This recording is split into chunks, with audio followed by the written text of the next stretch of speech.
a fucking 12-man A-team. And our business is training small groups of Cubans to go in primarily for reconnaissance missions. It's not a manual focus, check. You want to put it on manual, put it on manual. Yeah, go on. We're not interested in politics, big picture. We could give a shit. We're comfortable out in the bush, comfortable doing what we know best to do.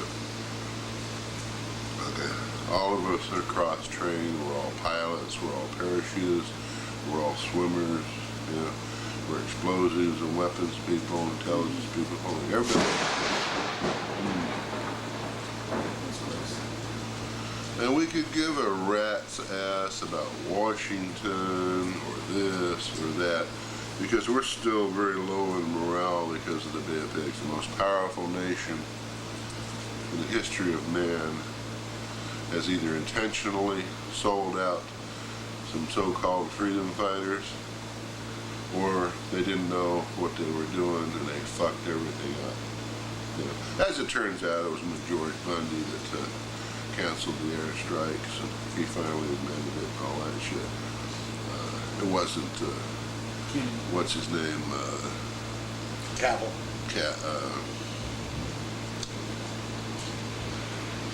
Cabell didn't talk on the phone. Dean Rust. Rust didn't talk to the president. It was McGeorge Bundy, and Rust lied and took McGeorge Bundy's word for it. McGeorge Bundy had no business sticking his nose into the loop at all. You know, this is some of the bitch that's been lying since World War II. Yeah. Kind of pink. So go on. Well, we're kind of pissed off because we have no problem maintaining assets in Cuba. We have no problem going in and out. And we hear a few cowboy stories and all that shit, which is basically Rolando Martinez and Gray Lynch and these guys working out of Coral Gables by the sea and the stuff at Stock Island. And all that shit gets shut down, you know. But a whole bunch of these assholes that aren't Castro agents, they're just Batista motherfuckers that like to be on somebody's payroll and don't like working for a living. And they hate all the former rebels. And the former rebels are the only people doing anything. You can't get a swinging Dick Batistiano on board the Tejana or any of these other vessels to go and do anything in Cuba, because the Batistianos don't give a fuck about Cuba. You know? They're all goddamn immigrants anyway. Yeah. Right. So, like when Manoyo came out, they before the Bay of Pigs, locked his ass up in McAllen, Texas, fucking quarantine. The one guy that had liaison with guerrillas in the Escambray Mountains. Wow. Yeah. They let him the thing is, started Alpha 66 with Fessione. well, even then, okay, when Manoyo finally showed up in Miami, I got together with him because I'd worked with him before. And so you guys would like gravitate toward the ex-guys in Castro's army? Well, we knew everybody. Because you guys were ex-guys too. Yeah, but we still got along with Eusebio Mujal, the former CTC labor leader, who was a Batistiano, former communist himself. Mas Ferrer, got along with him, even though he sent people to shoot us up from time to time, you know, in Cuba. Right. Sanchez Arango, one of the first guys to do anything in Cuba long before Fidel, run guns in there and did shit. You know, his former education minister. But knew all of those people, okay? And one way or another, a lot of them were connected with the rebels too. They had PRIO political background, they had this, they had that. So we knew everybody, but basically when it got down to it, the only guys that would get in a goddamn boat and put their lives on the line were former rebels. Yeah. Well, Manoyo got a boost. CIA tells them, well, we ain't gonna fuck you over, you know. You just gotta watch out for FBI and all these other assholes ATF and Customs. But if you're good, it'd be like the old days, because when they were running guns in against Fidel, they had to deal with the same federal agencies fucking them over, plus 26th of July trying to hijack their guns and stuff like that. So CIA says, well, I'll tell you what, we got to put 4 agents in, you know, you've got a safe conduit corridor to do it, we'll give you the green light. So we took them in August of '61. First operation back inside of Cuba, post Bay of Pigs. You know? And these guys weren't prepared. They'd been infiltrators, they were parachutists and all that. They weren't prepared, wearing their Rolex watches and their Bermuda shorts and all that kind of bullshit. About 2 days out at sea, I said, hey guys, like, you're not observing isolation, you're here talking to these people. Well, they were related cousins and stuff, so it was safe, okay? Which I found out as time went on. These weren't strangers, okay? They were related by blood with Manoya's people. But when I said, well, what the fuck are you doing this boat thing? I could have you on a goddamn plane, T-10 parachutes, and you'd been inside not having to walk a mile. You'd been at your destination with a taste of Cuban coffee on your lips from Flagler Street from 3 hours before. What the fuck are we doing on a boat? They about went ape shit. What? You had an airdrop capability? Yeah.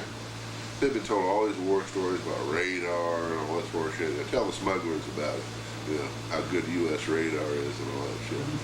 Cuba didn't have shit to keep our small planes out, you know? So, it was too late to turn around, but they were somewhat upset that they trusted their CIA bosses to, you know, be infiltrated in a fucking sailboat. This was a Goleta, you know, 6 knots with a tailwind. Wackiest ship in the Army, man. And we're going in there, we run into a patrol boat, and a few things happen and shit like that. And like your dick is hanging out, you know? I mean, guns of Navarone. Wow, yeah. So, we ended up having to bring them back out about a week later. And we barely got out ourselves. In fact, for a couple of days at sea, I was lying. I said, we're looking for the mast of our vessel. We've gotten away from patrol boats and shit like that, and we've stolen a boat inside Cuba. And we're headed out through the straits. I'm the only one with canteens. I'm the only one with 782 gear. You know, these guys are all mosquito bit and sunburned and fucked up. Bad. You know. And some of them are saying, fuck this, let's turn around and go back and try, you know, go back to Cuba, fuck it. You know, better than dying at sea, you know. So this is their turnaround and say, no, there it is, there's the mast. You know, and they're all fucked up, can't see. You know. I said, no, it is. It wasn't, I was lying. But later that day, there the sumbitch was. They'd gone about 100 miles too far with our sailboat. Instead of anchoring on the finger banks, at the base of the finger banks, they went up a little bit too far. We missed them. But when we got there, we had hostages. Okay. So we gave them some fresh clothing and water and all that kind of bullshit. And what we didn't realize is these 2 young brothers, we kept them up in the forecastle of the boat that we stole, up in the bow. Yeah, we didn't tie anybody up or anything like that. But some of the gear was stored up there, and there was weapons stored up there. And they snatched 2 of our CIA .45s, you know. And I said, now if them guys had been badasses, we'd have been in a world of shit, because when we inventoried our gear, you know, 2 45s were missing. Then we found out later on, they got busted with one of the 45s down there. One of them got executed. But we had a bank manager. These people were out picnicking. Well, we nailed their ass, because we needed a small boat to get to another boat, to get to another boat. So we took a few hostages. Of course, they're all locked up when they went back, you know. And I mean, there's thousands of militia combing that area where we were looking for us, you know. Unless they burned a lot of shoe leather off. But it wasn't hard to do, you know. It's like the good old days, you know.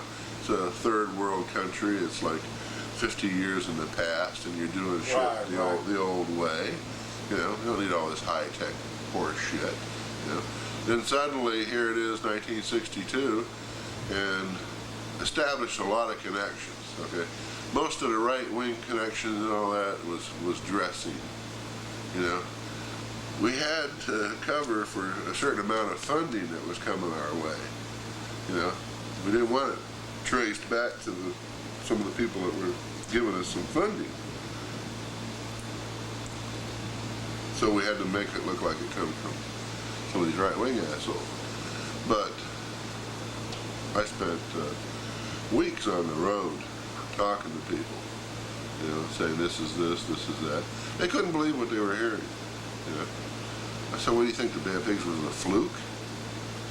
You think the mightiest nation in the world fucked up in the Bay of Pigs, and there aren't moles in there? You know, that this wasn't done intentionally? You know, I'd been debriefed on, you know, especially Pinar del Rio. This was the anti-Castro province. This is where I stopped to get some coffee in a small town, and they'd accused me of being a fucking Russian. You know, this is before the Russians got there. Right. You know, I mean, they were bitter anti-Fidel people. This is all the tobacco and cattle country and all that kind of bullshit. So here I got me a little air base. I got me about 100 juvenile students in the Aeronautical Technical School, and I got about 30 rebels holding an air base the size of Homestead Air Force Base. You know, with bunkers full of bombs and Right, St. Julian. Oh yeah. So I'm telling the CIA, I said, yeah, here's, when I was briefed, here's the beaches, here's the gradient. When you're in recon, you learn how to do gradient, you know, UDT type stuff, swimming out and dropping lead lines and shit. And you check the gradient because landing craft have to have a certain angle or they get hung up, you know, all this maritime shit. Identified everybody that was anybody in the area. The advantage was that there's 57 bridges between the province line at Puna Brava to San Julian. Wow. These are all bridges that can be blown. Yeah. There's no way a vehicle can go, because these are all rivers coming out of the Organos Mountains. You know, and they're deep gashes in the earth. And when that bridge is gone, you're through dealing. And they can't be bridged by mechanical means. You got to build a new fucking bridge. Wow. So if you went in there with a bunch of Boy Scouts and took San Julian and blew a couple of them bridges, there ain't nobody coming from Havana. And you're out of range of the fighter aircraft that can loiter over and cause you problems. You know? Now surrounding the base is 4-inch spine Marabu thorn. It's a hardwood that you can't cut with a fucking chainsaw. All around that base. The only thing we were worried about parachuting was landing in that shit. You know? I mean, spines like that. Cows would get hung up in there. We'd have to shoot them, put them out of their misery. Okay? Now, there ain't nobody gonna creep up on you through that shit. You got that fucking air base, that's where you are. Now, your way out towards Mexico is called the Guanacavives Peninsula. And it's like the surface of the fucking moon. It is raw, jagged rock. No road, no nothing. And nothing but cliffs on either side, that tip of Cuba that runs out to Cape San Antonio. I wore boots out walking in that fucking place. There ain't nobody coming in there after you. And there's all kinds of holes of fresh water from rainwater all over the place. So if you had to bug out, shit, it'd take them fucking years to get you out of there. There was a pirate hangout in the old days. Nobody even goes in there. There ain't a fucking tree growing there.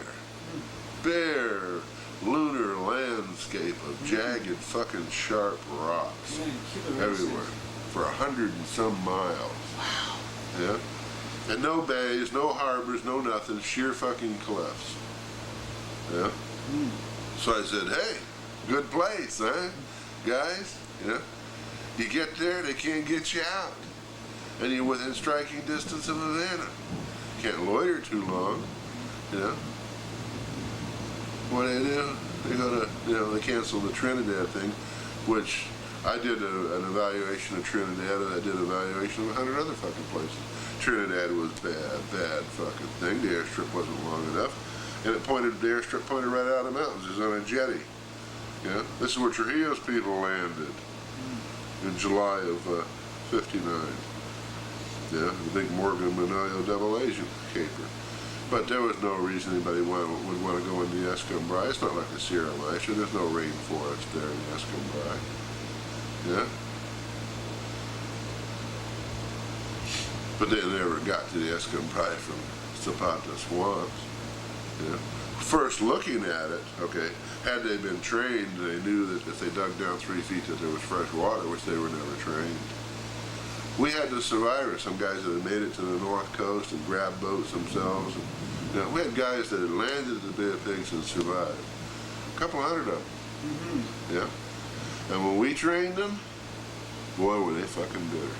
Mm-hmm. They never had training like that. How to live off the land. Yeah. I mean, when you went out to our camp, there is no camp. Yeah. We stopped by Adler's Bakery, and we had a couple of big flour bags with day-old or 3-day-old rye bread. Okay? Big loaves of rye bread. And when these guys were dropped off at different spots along a dirt road in the Everglades and went hiking for 20 or 30 miles that first night, they were dead. Okay? And the ground is spongy and all that. Want to take a break. Meanwhile, they've been unloading some of them loaves. They don't want to be toting all that weight, you know. Well, let me tell you, by the third day, they're going back down that trail, digging them loaves out of the mud, because we showed how to put it in the fire of a coal and reheat them loaves. We cover them with mud. Don't worry about the mud. And we eat the rye bread out from the inside. Mm-hmm. But they learned how to catch fish in the canals, you know. Snares for raccoon, you know, and other animals and shit like that. We had a couple Miccosukee Indians around giving us pointers on different things. No barracks. So you're going to Cuba? What are you going to do? Stay at the Hotel Nacional? Huh? Go to Veradero and sun yourself on the beach? Well, if you want to live more than a fucking week, you're going to be in the goddamn bush. And you better be in a place where there's about 3 feet of water and your fucking hammock is slung over water so nobody can sneak up on your ass. Yeah? Because they never look for somebody sleeping in the mangroves or in the swamp. Yeah? And you're going to be miserable all the fucking time. And you're going to be hungry all the time. Yeah? And you're going to lean and mean, like they found at No Name Key. But you're going to be able to run down a fucking trail at full tilt as fast as you can and go right through a fucking ambush party and they don't even see or hear you.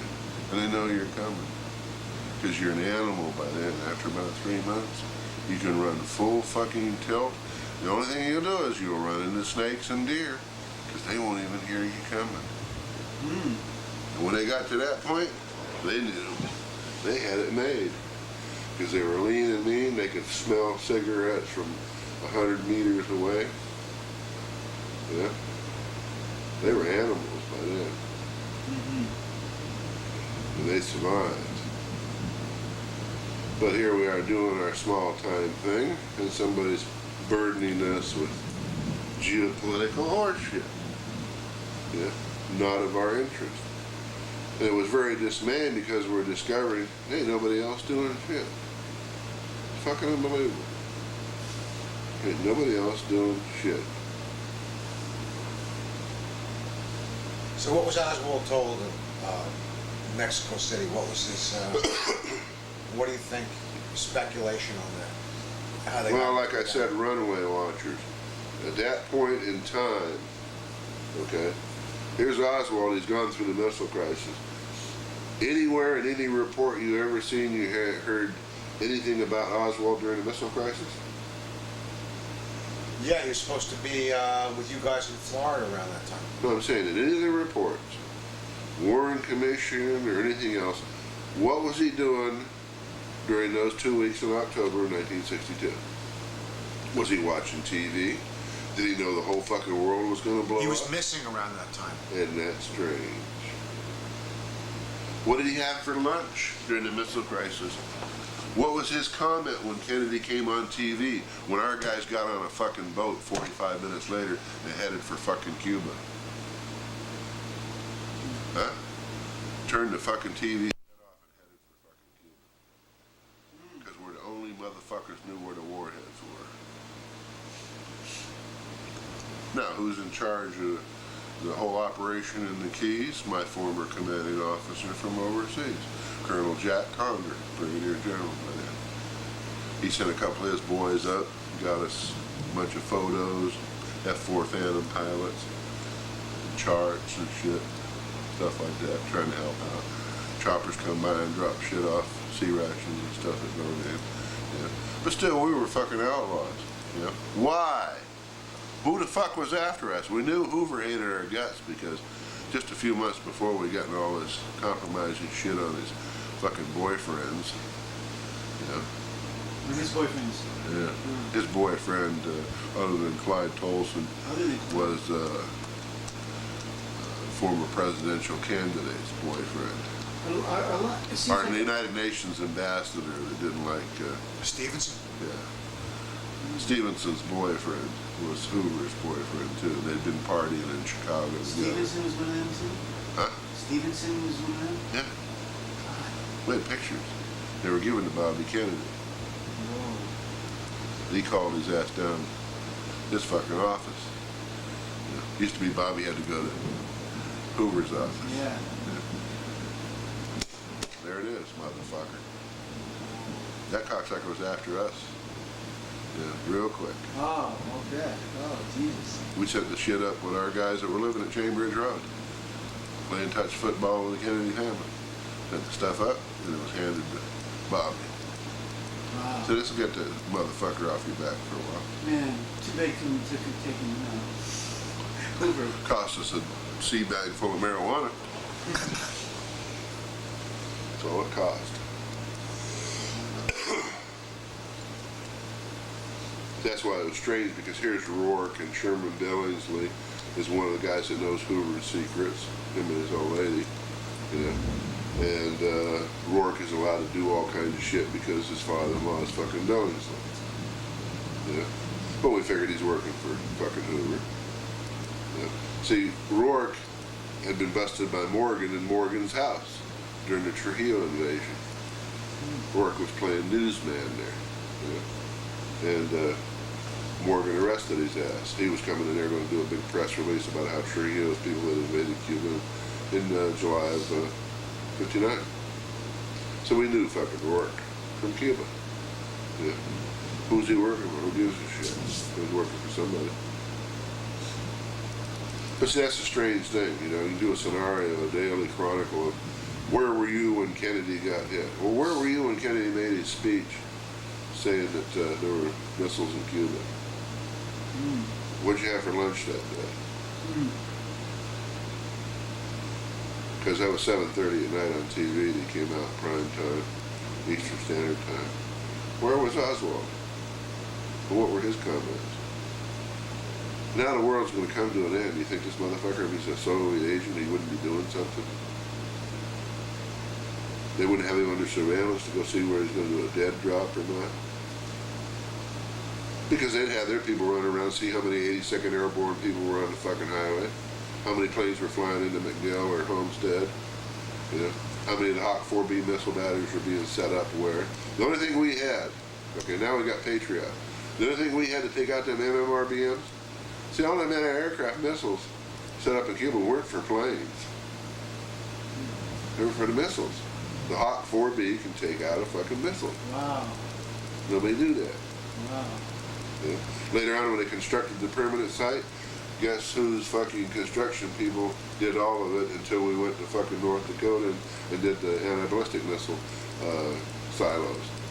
Our people, because we know how to look around a fucking place, see if somebody's putting something in there that don't fucking belong.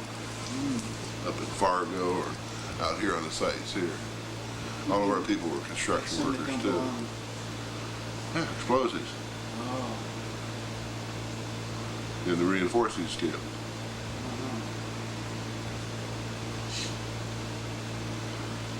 So was every... So what was the Oswald story? in Cuba? What was the story? So how does this We got Oswald, you know, this is the thing. He's showing up in a December, place he that's... shows up right after that. December 62. 62 he shows up. After the no-name key bust. Right? No. I'm saying he comes back to the States in June '62. Right. Okay? Now, here they've let a guy outside the Soviet Union, you know, a closed society. And I guess somebody fucked up because, you know, they're putting warheads and missiles in Cuba. And like, there weren't a hell of a lot of people come out of the Soviet Union during that time. If you want to really closely check. Yeah, no, Yeah. it's true.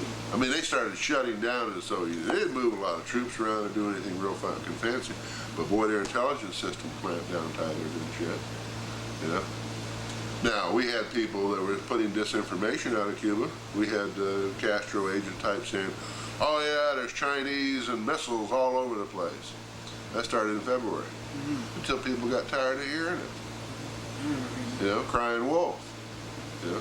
So when our people first came up the hard way, okay, and said, hey, so-and-so wants to see such and such and such and such, you know, and we started getting some of the hard information, and people were risking their fucking lives to get the information, then we started making our move.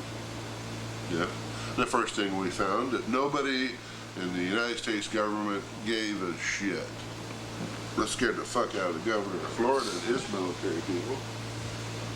This is, what do you think is going on? Well, they know they're there.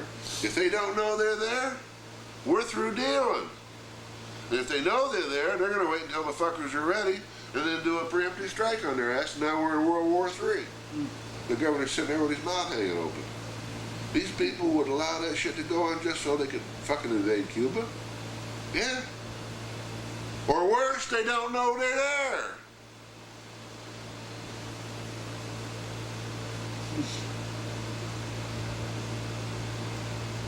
So he started making his moves. And through our Israeli context, the founders of the State of Israel, Shepard Broad and Ted Rakusin and other people that were in the original meeting of five, okay? Who else was there? Bald-headed little fuck. Huh? Who's the father of Israel? Ezra Weitzman. No. Who? Golda Meir was there in one of the meetings, but she was nobody. Who's the first fucking prime minister of Israel? Ben Gurion. Right. Okay? Right, He was right. the number 5 guy in the meeting over in North Miami Beach in 1947. That's when they got commitment for all the money and shit. Rakusin organized the goddamn meeting. Yeah? So, we laid it on the line, and we're worried, you know, who's a fucking mole around here? Right. You know? So in other how words- much information can we give out until they trace it back to the fucking source and kill our sources? So you're meeting with the Israelis about the Cuban Missile Crisis. About the missiles in Cuba at the time. This Jew that was the first Secretary of Defense of the United States, former president of the Lady Garment Workers Union, Who's this? for a week or so, Sidney Hillman, he came down with another guy that was a top defense type under Truman when there was a transition in government after Right. World War II, and they showed up on Davy's doorstep, sent by the Israelis. Yeah, and they said, how bad is it? Okay, Sidney Hillman went to Independence, Missouri that night on a TWA Super Connie. He talked to Okay? Truman. And Cord went to fucking Eisenhower in Pennsylvania, Gettysburg Farm. Said, we're in bad shape, guys. Yeah. Listen here. And we'd just as soon be sitting Yeah. out in a goddamn swamp, Yes, sir. eating snakes. I'm busy. Don't call me in fucking Miami, okay? Don't waste my fucking money. Who the hell is that? Mordecai. Oh, Lee, it had to be Mordecai. Get going. So, all of a sudden, we're being propelled into shit that we want nothing to do with. So we're busy trying to figure out how can we shift this over to somebody else and not risk lives. Yeah. Well, they wouldn't deal with anybody else. And we're thinking, man, this could be a setup, this could be this could be that. Who the fuck do you trust? You know? So it's a busy summer. You know? Then the guys are getting kind of restless and shit like that. And Felipe Vidal had done 2 trips into the island, but we couldn't trust him to deal with any of our assets down there. But they were allowing him to use the CIA base at Marathon. It's right next to the Radio America's antenna. And they said it was okay, go ahead and use the base and all that shit. But as we understand it, word got to Bobby Kennedy that the no-name guys were going to go in and prove the missiles were still there. This is why CIA was giving us the fucking use of their base. You know? They figured that we'd go in and we'd prove the missiles were there and Kennedy would be through dealing. You know? So there was some stalling and shit until after the election of '62. You know? So come December, they decided, no, we gotta clamp down on these people because the biggest political threat was somebody saying the missiles were still there. Because all the Republicans were ranting and fucking raving that the missiles were never removed, it was all a fucking ploy, the threat is still there, and all that kind of bullshit. Well, in short order, we found out that 47 of the warheads were still there. They're afraid to move them. Because they might explode or... No, they go critical. See, a nuclear device, okay, whether it's a primitive shotgun or implosion, okay, you're taking the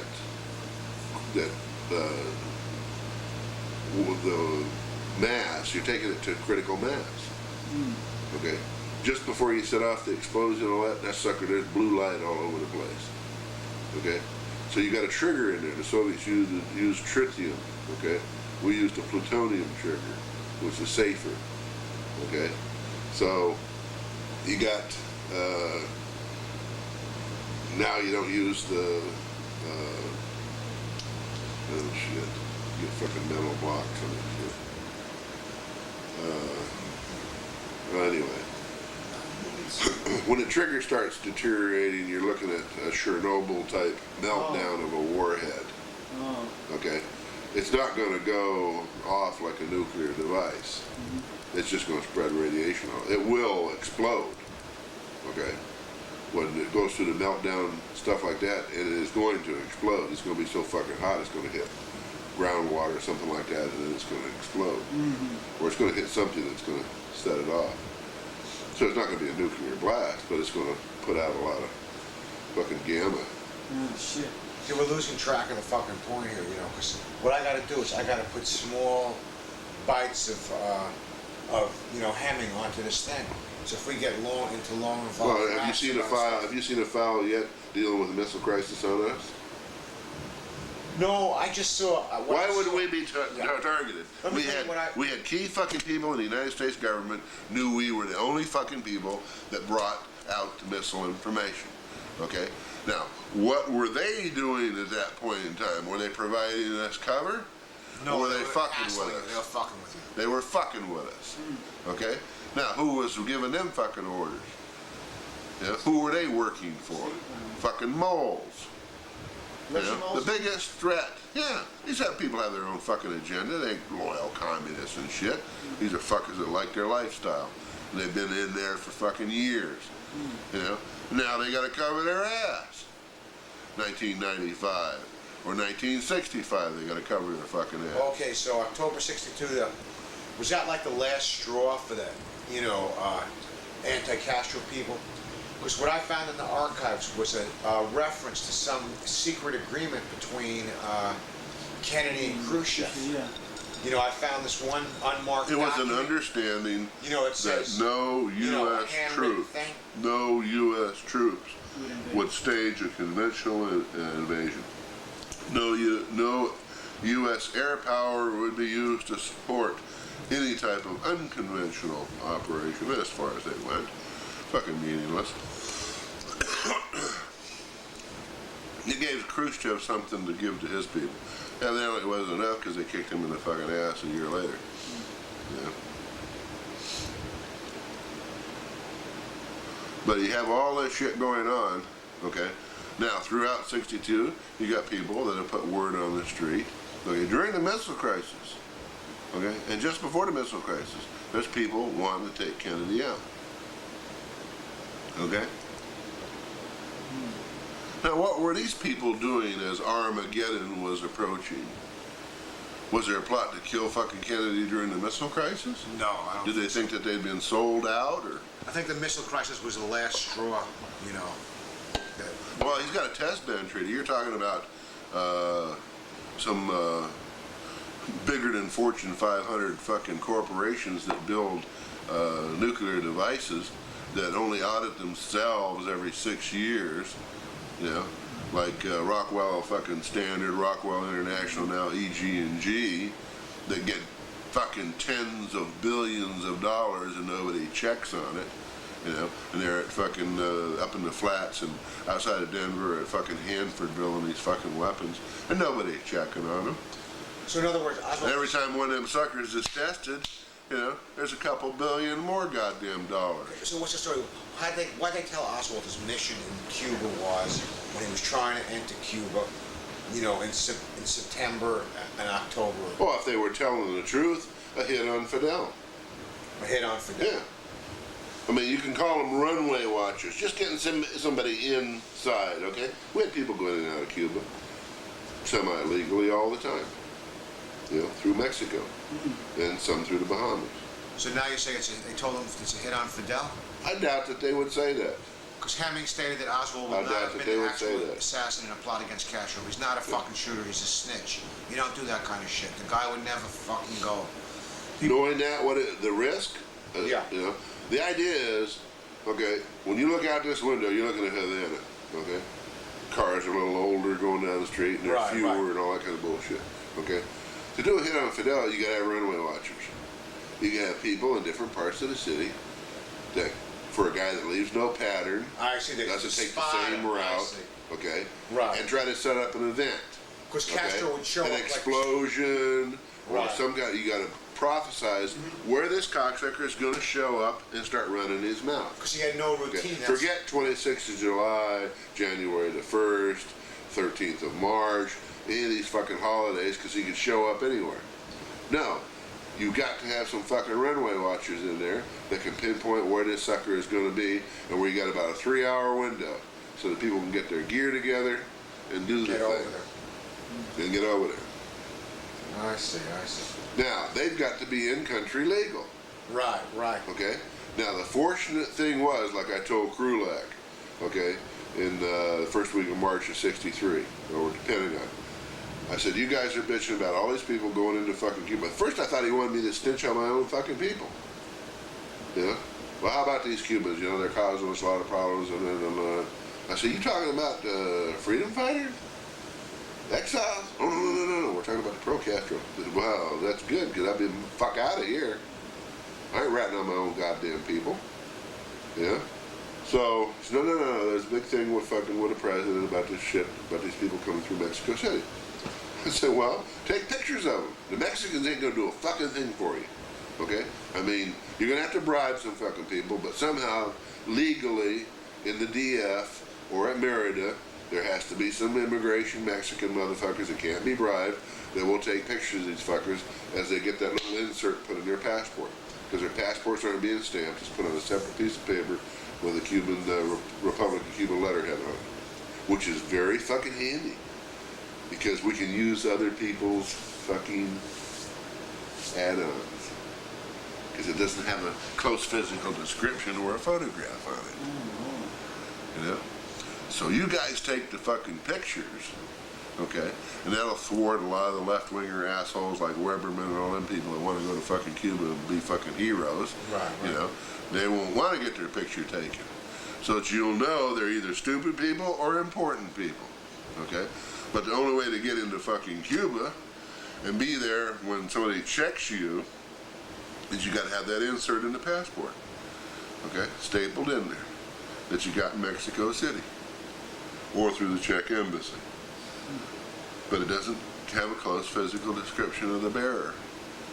So if we can get a number of people in there and have them pass them fuckers out, okay, because they're changing them all the time, so we can't really counterfeit them. Okay, they're changing the fuckers around. They're putting a code on them. Okay, now if we've got people already in country, we snatch them out and replace them with our people. Now we got some runway watchers. Yeah. The problem is none of the spooks knew that shit. Yeah. Now, you want to flood Cuba with your assholes? Yeah. You don't use people that know what's going on. You go out and recruit fucking dummies. All they are people that are going to provide you with a fucking slip of paper that legalize your fucking shooters. You don't give a fuck who they are. They can be homeless, sleeping under a fucking bridge. You know? Rally to the cause. Okay? Right, right. Here's some box lunch. Head for fucking Mexico City. You'll be in Cuba tomorrow. Man, it's great. You know? Who the fuck are they? Who gives a fuck who they are?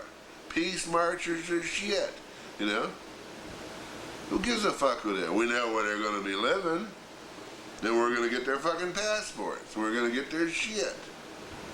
You know? Because they're so fucking stupid, nobody's going to fuck with them. That was the whole idea. All these assholes wanted to close Cuba off. You don't close them off. How are we going to get our fucking people in there? Yeah? We want to flood that fucking island. I see. With liberal left-wing fucking assholes. Yeah? Because it gives us ration books, the nasty neighborhoods where they have the defense committees, places to stay away from. You know, which bus line you can, was it U4, is it U4 or U6 bus line that's still running in Vedado? All the current information that we need, that we ain't getting. So you gotta send these fucking sheep in there. Right, right. And you got a few wolves in there with them. So Oswald was told he was going to be like What a was spotter. it? If somebody, A runway spotter. he He's wouldn't gonna be try- told. He wouldn't be told shit. Well, he has to, You know? he's going to spot people. These assholes would approach him thinking, "There's this dumb motherfucker. Well, at least he didn't desert from the Marines, but he goes over to Russia. I guess they taught him a few." And this is the dumbass. Right, right. The dumbass, not a professional spook. Okay, let's say a Minuteman or a John Birch or some other fucking FBI type pogue. No, hell, we can use this asshole. He's got the bona fides, you know, we'll send his ass down to Cuba. You know? How about somebody like David Phillips, who was running the anti-Cuban operations in Mexico City? Well, Phillips... He would be able to convince Oswald to go. Phillips already had key people going in and out. Some of their names appeared on the House Un-American Activities exhibits that the FBI gave. Here's all these people that went through Mexico City during the week of such and such. Right, I've got all that in my files. And here are real genuine fucking agents or double agents. You know, I know their names. I know who the fuck they are. And some of these people were working for Phillips, some for Wynn Scott or somebody else. You know, but these were real people. Nobody wanted anybody fucking with their pipeline. You know, what if somebody fucked up? What an Oswald. How many agents, real agents, are at risk? They're going in and out of Cuba, doing a good job. You know? Well, let me tell you, there weren't 9 of the motherfuckers, you know, and half of them were cunt. And what were they doing? You know? What were they doing? Not very much. But they would put their goddamn foot down and say, "You don't fuck with my pipeline." You know? You don't put somebody into the pipeline that can fuck up the bona fides of some of our real agents in place. So it had to be some real goddamn dummies. Now, who were they working for? They weren't dummies, man. Yeah? They really had Well, on up the line, you get to the real players. But here's these dummies floating around. Who is it? The Mohrenschildt, or is it this, or is that? All playing their internal security game, which means bucks and prestige, you know? Everybody's running around looking for the commies, you know? Hey, you want some real commies? About 90 miles down south, there's some real commies down there. What the fuck you fucking around with commies in the United States for? Didn't you read fucking I Led 3 Lives, Philbrick? You never uncovered a real fucking commie in how many years? Yeah? But there's these assholes running around playing that game. sure beats Billings, Montana, or chasing bank robbers. I think the Morning Show really killed himself. Yeah, he did. He really did. What the fuck Fonzie would goaded you him know? into it. How the fuck would you know? I know, because I If read I the did the police fucking reports. job, you wouldn't I know. read the police reports and everything. The guy was suicidal. The They guy told had me to gone take the nuts. motherfucker out, you wouldn't know. The guy had gone nuts, man. I'd have had a typed fucking note He to tried to his commit left suicide testicle. 5 times before. I'd have had it on film showing him doing it. So in other words, so Oswald was told Why do you think Polly took himself out? Perio took himself out. that's more questionable than the Warren shot.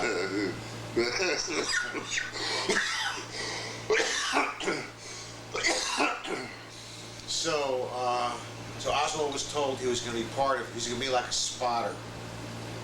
He was No, a runway watcher. doubt it. What was he told to get him? What did Phillips and Hunt tell him that his mission What would was they to- say? They would Yeah. reverse their role and say, you know, we're kind of sympathetic to what's going on in Cuba, but we can't be involved with fair play for Cuba and all that shit.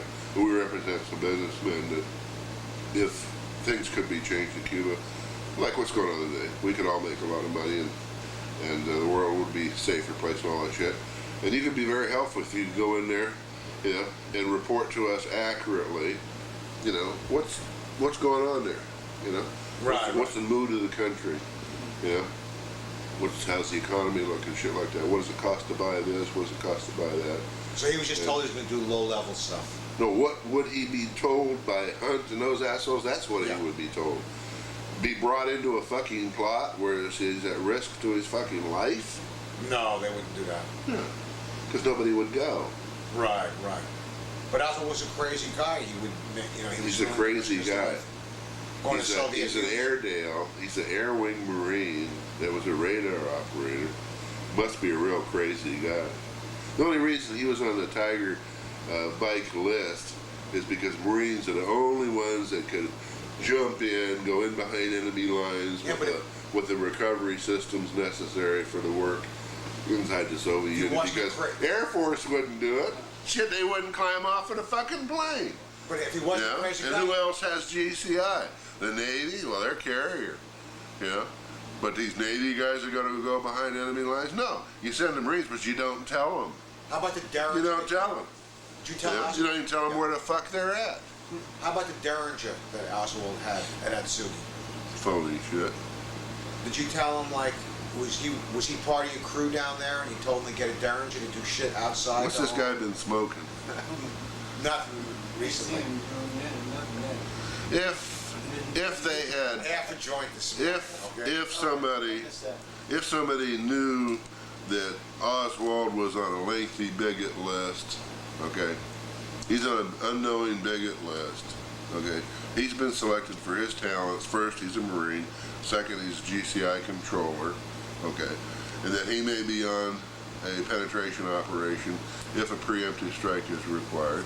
Okay, there's a dozen big-time fucking operators, probably 2 in the Marine Corps, that know that we might have to use this capability because we ain't got nothing else. All right, let's get back to the other thing. Let's say Now, what if one of the guys on the bigot list has been approached by communist Japanese recruiters, which was going on GCI people all the time. At Iwakuni, at Atsugi, Air Force Tashikawa, they're always being approached. Yeah, and So more and you- more places right. were put off limits. Yeah. So you would- so you couldn't go ashore. You couldn't go on fucking Liberty. So what would you have? Oswald would shoot the guy, in other words, if he was No, approached. no. Let's say he was You're talking about approached. Schwann. No, not Schran. No. Schran, he shot himself, Schran. No. You know, this story is, in other words, what I'm trying to say is, Well, let me give you a little anecdote. In other words- let me give you an anecdote, okay? That kid went out in the bush with 7 other Marines hunting hucks just outside of Angela City on the base slopes of Mount Ararat, okay? They drove through along the pond, give you the whole fucking schedule, okay? Everybody at Subic Bay, Marines, and at Kubi Point were out hunting hucks on the weekends. They thought caught that's where the Louis Philippines- Taruk 2 years I thought Hucks were before. in the Philippines. Huh? Yeah, Huck's are in the Yeah, in the Philippines, Subic Bay. Oh, Subic Bay, right, okay. Yeah. Right. Now, First 4 guys got killed, they clamped down. Yeah? Took everybody's 782 gear away from them. Yeah? Gotta knock off this shit. They had to cover up like they were accidental, you know? Right. Plane crash, this, Yeah, that. all right, but Oswald had the gun at Atsugi. That's where they found the He damage. got wounded outside of fucking Angela City by a grenade fragment. Playing Huck Hunter. Did he get down yet then? And he wasn't even trained in the fucking infantry. He'd gone through Was he at Subic ICR. Bay first or at Atsugi first? He was at Atsugi first. Then he went to Iwakuni and then he went back to Atsugi. I see. They're all the same unit. Max 1 has these units all over the place. Okay? Then he went to Pingtung North, which was a week's Right, duty, right. TDY to Pingtung North. Then back to Atsugi, then over to Iwakuni. And then when this operation come up against Sukarno in Indonesia, they needed to run a whole bunch of supplies down there on LSTs. A whole bunch of Marine Corps shit had to disappear. Okay? Al Pope and all them guys were flying B-26s. Okay? Needed bombs, needed 50 caliber, needed napalm. Okay? And needed a whole bunch of infantry shit. And that's what them fucking LSTs were loaded with. Okay? The only thing that came back, you know, from, they landed in Sandakan and Balikpapan, Borneo, you know, because they were backing the British, because the fucking Indonesians were going to take over Borneo. That's where all the richest man in the world there, the fucking Sultan of Brunei. That's when Brunei was created, okay? And we had our people there, and with the British, we created fucking Brunei, okay? And we had people at Sandakan and Balikpapan, okay? All the weapons, all the ammo, the boots, all the fucking Navy dungarees, So in all that other shit words- was left there for the rebels. So in other words, he had the Derringer at Atsugi, you know, He left had a over gun. from He Subic. didn't have a fucking gun. He had a gun that it went off and accidentally discharged. Where's They the got gun? the gun. What's the serial number of the gun? I don't know what the serial number of the gun is, but it's, you know, he was court-martialed, and this was long before the assassination. This was 1957. So in other words, they were out shooting Hucks. 1957. Or what was the story? They were shooting Hucks, or Oswald was approached by. When they Right. finally told the guys, they said, "We have invested in you. Let them fucking MPs and them fucking mechanics and other shitheads go out and play fucking John Wayne on the weekends. You got a lot of money invested in you guys. But you said you got. What is this shit? You said guys- you ran a crew of guys in the Marines, you know, to do things on their own time. Yeah. That's what they did. They were shooting Hucks. Yeah. And when they were in fucking, How would they find when out they who were in they- Taiwan, they're with the fucking the Chinese nationalist Marines doing the same fucking thing, landing on fucking Chinese soil. They're invited to go along. Fucking chunk of shit would have loved to have a couple Americans killed over there. Get everybody pissed But off. how would they find the Hucks? How would they locate these people? They locate you. I see. Yeah. And radar operators were being approached by communist agents. Why didn't Oswald go to his commanding officer instead of, working That he's down approached in a bar or by a particular individual and talking this shit. I presume this fucker, when this shrink in New York City, who was a Herbert Philbrick fucking connection, Who's this? Hartogs? Renatus. Renatus Hartogs, right? Yeah. Okay, he was a Philbrick fucking cohort. Okay? And they weren't against recruiting a bunch of fucking kids to send in mailers and get all this socialist propaganda and bullshit. Jesus Places Christ. being flooded with it. Now here's a snot-nosed fucking kid, don't know shit from China. He ain't watching I Led Three Lies every fucking Thursday, you know. No, And this that's asshole, bullshit. That's this asshole bullshit. talks him into becoming a Philbrick. You know? Now down the road, same fucking mind, okay? This is You know, bullshit. I mentioned this to fucking Bob Dwyer. Bob Dwyer was the 7th case agent on Philbrick and was running Philbrick. Yeah, you told me about that. Yeah. Yeah. And he says, "Did you fall into that same shit?" And I said, "Yeah, you're goddamn right I did. I thought a hell of a lot of this fucking Philbrick business. How an ordinary person could go undercover and be an asset to his country and keep his eyes open, all that shit. Sure, when I was 14, 15 years old, I loved that shit. Yeah, because anybody could do it. Didn't have to be anybody special. When Oswald was doing that fair play for Cuba, did he really give a shit about Cuba at the time, or was it He hated Cuba. It was just a front. It was just that's all. Well, when you're involved in this stuff, you really do have to psych yourself up. Yeah, you do have to psych yourself up. So then he wasn't some kind of intelligence operation there then, right? Well, what is the only thing going on in town in New Orleans at that time? Yeah. Commie hunting. Yeah. So he's just part of the. What was the big wave of the future going around the country at that particular point in time? Hunting for commies. Yeah, McCarthyism was still Well, it had died out, but it was still the big thing. You had fair play for Cuba. This was the new enemy. Wasn't nothing else happening in the world. Vietnam had been unheard of, you know. So the big threat, the missile crisis, all these commies. Now the Cubans are going to take over the U.S., you know. Now, here's embarrassed federal agencies, including Hoover's, who fell down on the job during the fucking missile crisis. You know, what do you expect them to do to recover their honor? You know? Launch all kinds of goddamn internal security bullshit. They didn't have anything else going for them. Huh? What was the CIA going to do? Huh? All right, let's go skip it. discover a hidden missile or something? Right. We're not making any progress here on the other stuff. Well, you're getting a chronology of the fucking events. Don't try to build your thing around predisposed fucking speculative theories and try to reinforce them with horseshit. Right. You know? You have to look at the You tell me overview. Rhinitis Hartogs. You have to know the overview. You know, well, I've seen the shrink. fucking files I on mean, this how do you shit. expect me to believe this shit? This you know? fucker recruited. Give me a break. I'm This smarter guy than that. recruited fucking Bullshit.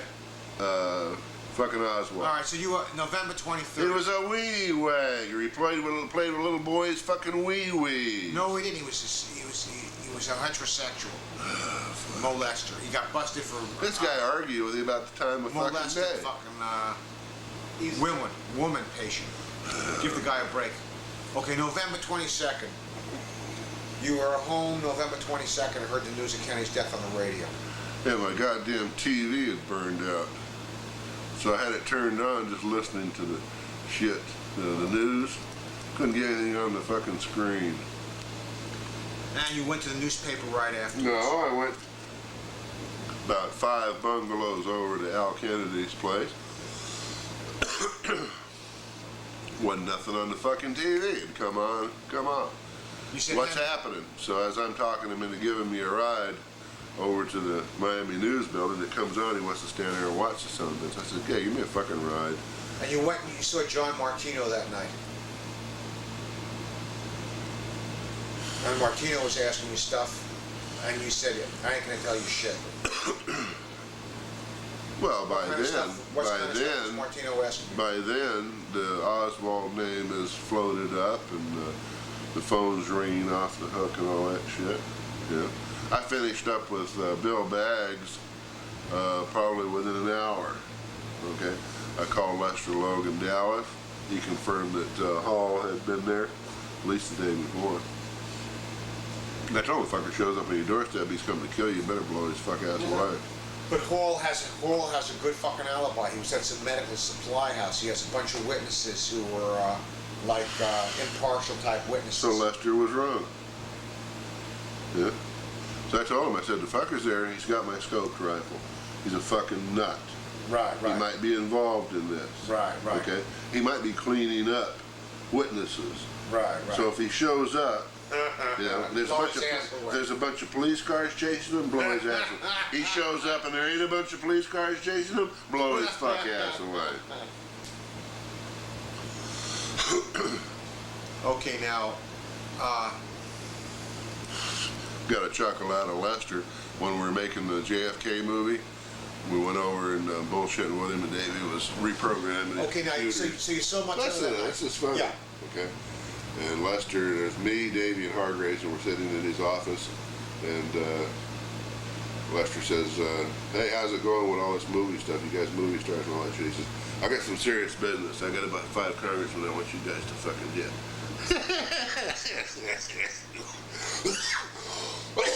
And he was serious.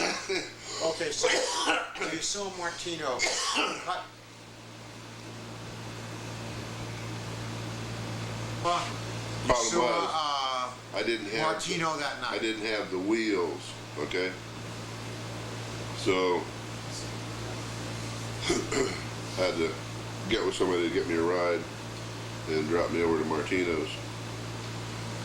Now, Martino's wife, Florence, 1 month before she died, told Tony Summers that... She died?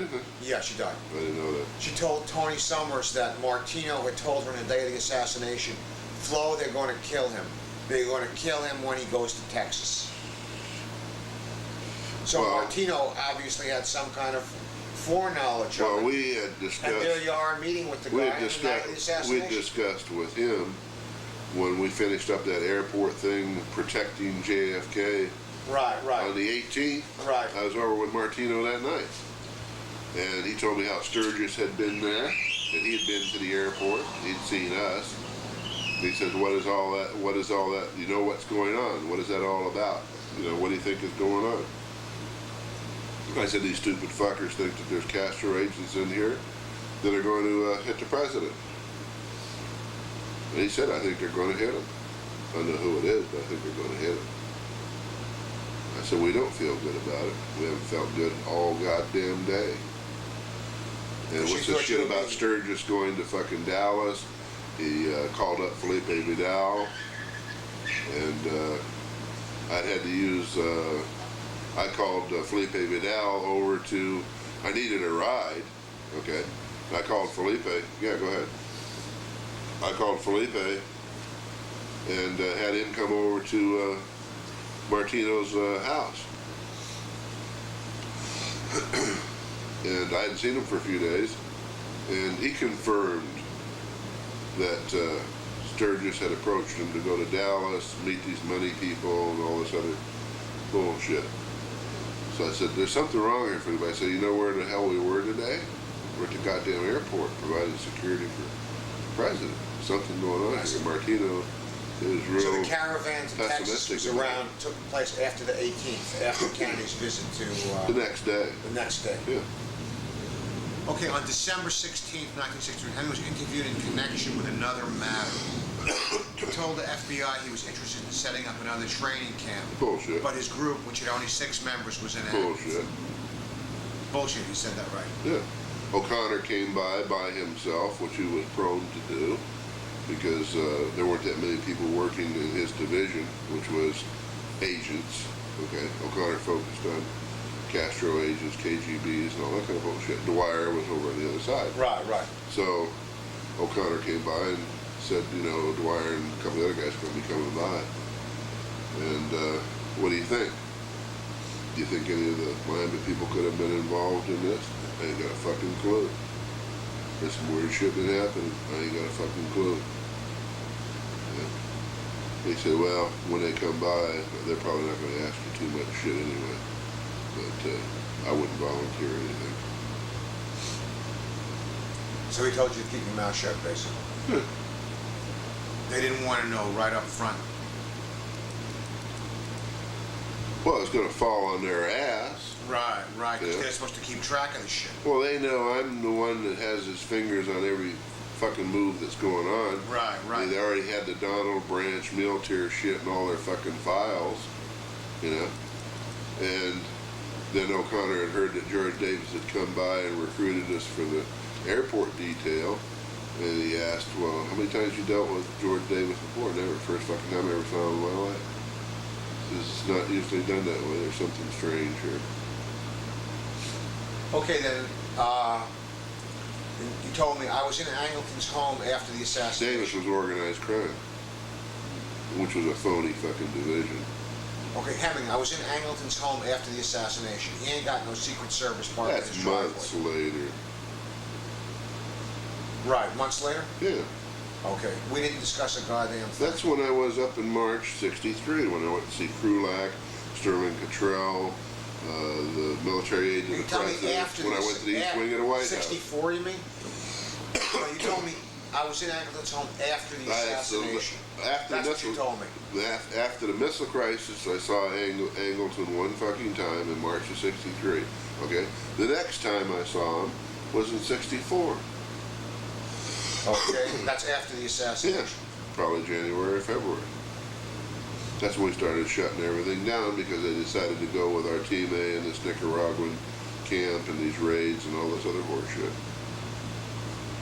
We just started shutting down. So what did you discuss with him in '64? I don't know, it's casual, you know, how things going, what do you think, and, you know, bullshit.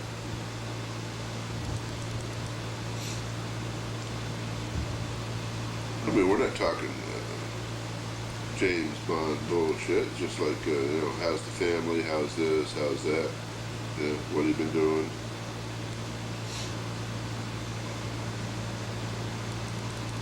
I don't know what he's doing, and I'm really not interested.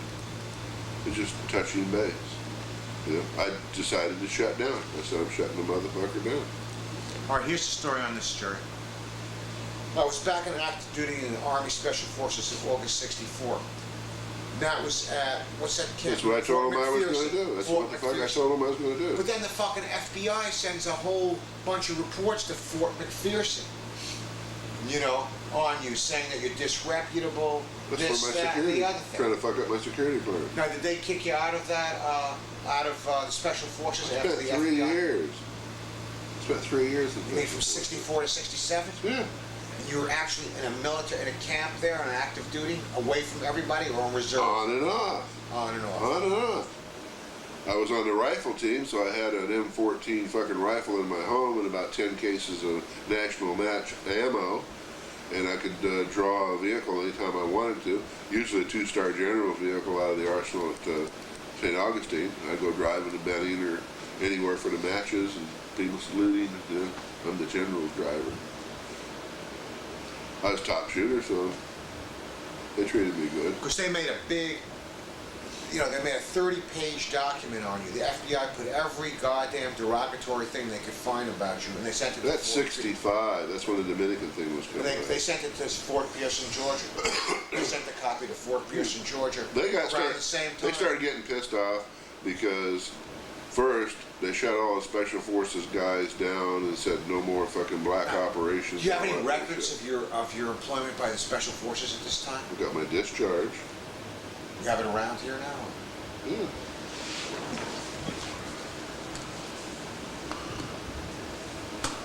Let's see. He's been preached to. I need that one other thing, that active duty thing, the reserve thing.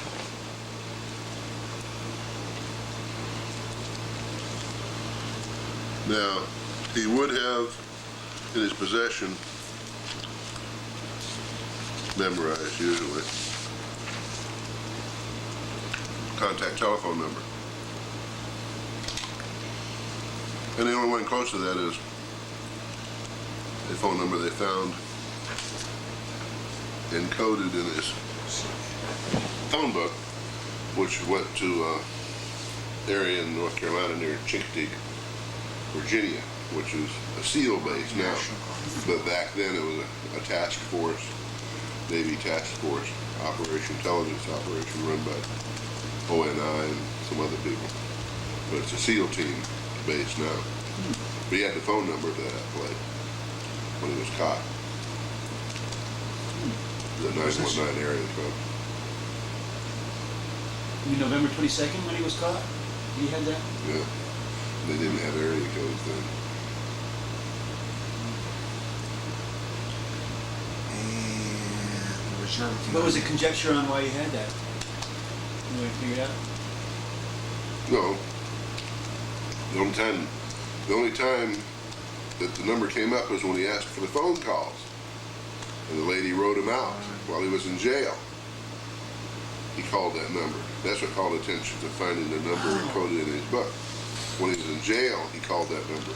He called Mrs. Payne, talked shit to her about apps and all this other stuff. But he made a total of 7 phone calls when he was in the jail that night. One of them went to area code 919. It didn't have an area code then. So she wrote out the number and some letters, and they checked with the phone company. They couldn't get a pinpoint on it.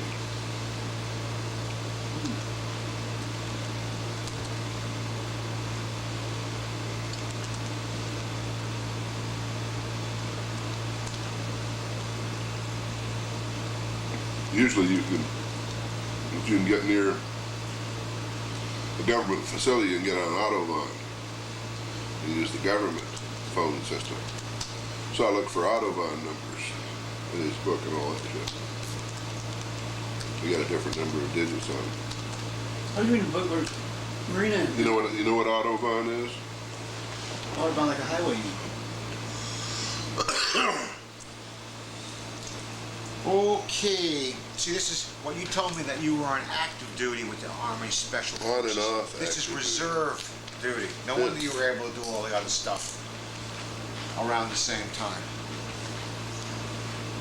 Okay. We got that settled.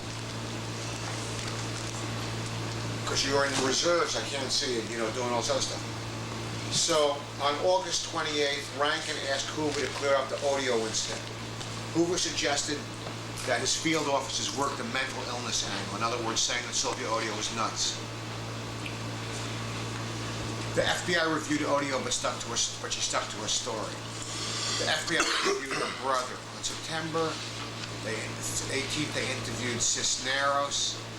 On September 11th, the FBI generated 4 reports on Hemming. So they did that, around the time of the this thing here, deleted Gerald Patrick Hemming, LHMs regarding Gerald Patrick. On September 15th, MM informant advised that Hall and William Seymour visited Dallas in October 1963 to collect money donations under guise of representing anti-Castro organization. On September 15th, the FBI attempted to procure the photographs of Hall and Seymour taken by the Dallas Police Department when the pair had been arrested for possession of dangerous drugs on October 17th, 1963. On September 16th, the FBI located Hall. Then Hall told him he was in Dallas in late September, blah, blah, blah. Now the question is... Here it is. This is Lackland Air Force Base. Autobahn number is 473-2246-2247. Commercial number is area code such and such, or an 800 number. Autobahn is a military telephone system anywhere in the world. So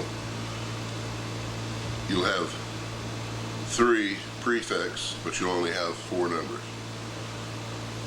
So people would say, that's strange. Okay, on September, did you talk to the feds on September? Here they have Autobahn matching the last 4 digits, but you don't need an area code with Autobahn. Okay, And once you're into the system, you can hit any of those 4 numbers. Okay, my next question is, did you speak to the feds on September 15th and advise that William Hall and Seymour visited Dallas in October 63? Were you an MM informant at the time? Miami. You're talking about 1964. September 15, 64. MM informant advised that Hall and William Seymour visited Dallas in October 63 to collect money donations under guise of representing anti-Castro organization. No. Now that sounds like you. That's Steve Wilson. That's Steve Wilson. Yeah. Okay. On September 17th, the FBI in Miami advised the director that Miami files contain no photos of Hall, Howard, or Seymour. Miami will attempt to obtain such photographs from Gerald Patrick Hemming, Miami, who is associated with them. The Dallas Police Department reported no photographs were available. The FBI unearthed a picture of Hall after going through Hemming's file. The 2 had been photographed by newspaper reporters during a visit to Dallas. So you say that wasn't you, that was Wilson. What are we talking about?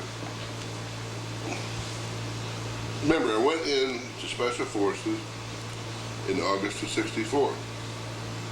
Right. In September, I was in Fort Benning. Okay?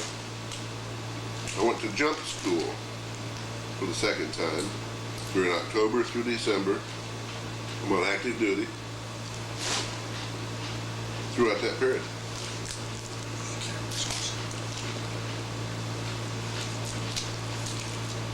Okay, Cielo Castro was interviewed by the FBI on September 26, 64. He advised that the American woman with a 17-year-old daughter who was visited in Dallas by Hall, Howard, and Castro was a friend of Jerry Patrick Hammond. Jerry Patrick is identical with Gerald Patrick Hammond.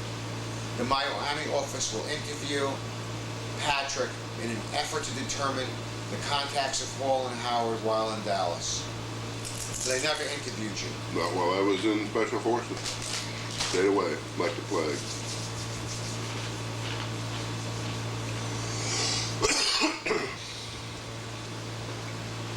Okay. Let me see. The Special Forces unit was created by J.M. Wave. I And see, the original I see. armory was right on the campus off of Dixie Highway. Okay. Then it shifted down to where J.M. Wave was, and that's where they put in the warehouses and all the weapons and all that shit down at headquarters. All these guys in the unit, when it was Army Reserve, it was on the campus. Okay? Most of these guys left the Army Reserve unit dissatisfied because a lot of shit had been shut down in early '64. So the whole unit was transferred over to Florida Army National Guard. At the same time, they created National Guard Special Forces units all over the country. They had a few reserve Special Forces, Army Reserve Special Forces. So they talked to all the governors and the adjutant generals, and they started creating Green Beret units in the Army National Guard. Okay, It's now, like my son, he has to go up next weekend for a drill. He's pararescue with the New York National Guard on Long Island. yeah, on September So he has to 28th. commute up there. Okay. Ed Collins died on September 28th, '64. You said you were examining the body and stuff, so you had to be around at the time. Yeah. But you were in but you said you were in McPherson from August on Benning. to Fort Benning. No.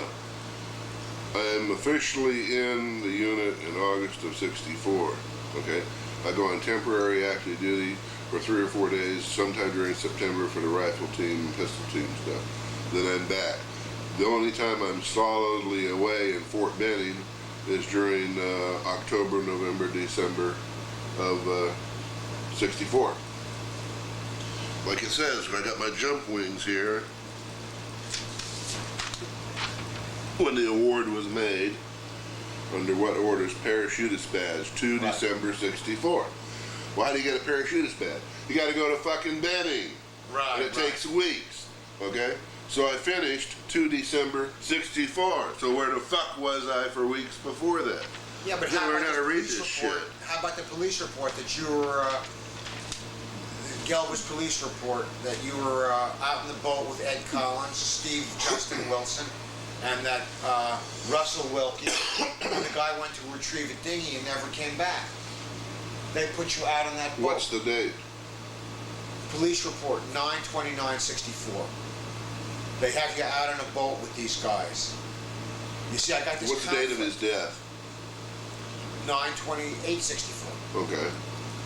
Now, I was in town 2 days before that, and right after I identified the body and all that shit, we went looking for these assholes, these peace marchers, and had a serious talk with them. The 28th. I was out of town after that. So in other words, let's just go through this again. You came back when? How can you, if you're in active duty in Georgia, how can you come back? I was And it on. says you were stationed in I said, Miami so on you're your not card. listening again. You got It says your you mouth, in the you reserves got your in mouth Miami. open again. I said I went pistol and rifle team TDY for 4 or 5 days during September. TDY is temporary active duty. Temporary active duty is TDY. Right. Okay? Anytime that there was no construction work, okay, and I needed some extra money, like Bob Brown and everybody else, we'd go on temporary active duty, okay? Our Right. meals are covered, our housing is covered, and we make money, Right. okay? So if there ain't nothing happening in Miami, what the fuck am I going to sit around Miami? You know? I go pistol and rifle team or what have you, go TDY someplace, which is what my son is doing right now. That's what the fuck he does. It's like I did 30 fucking years ago.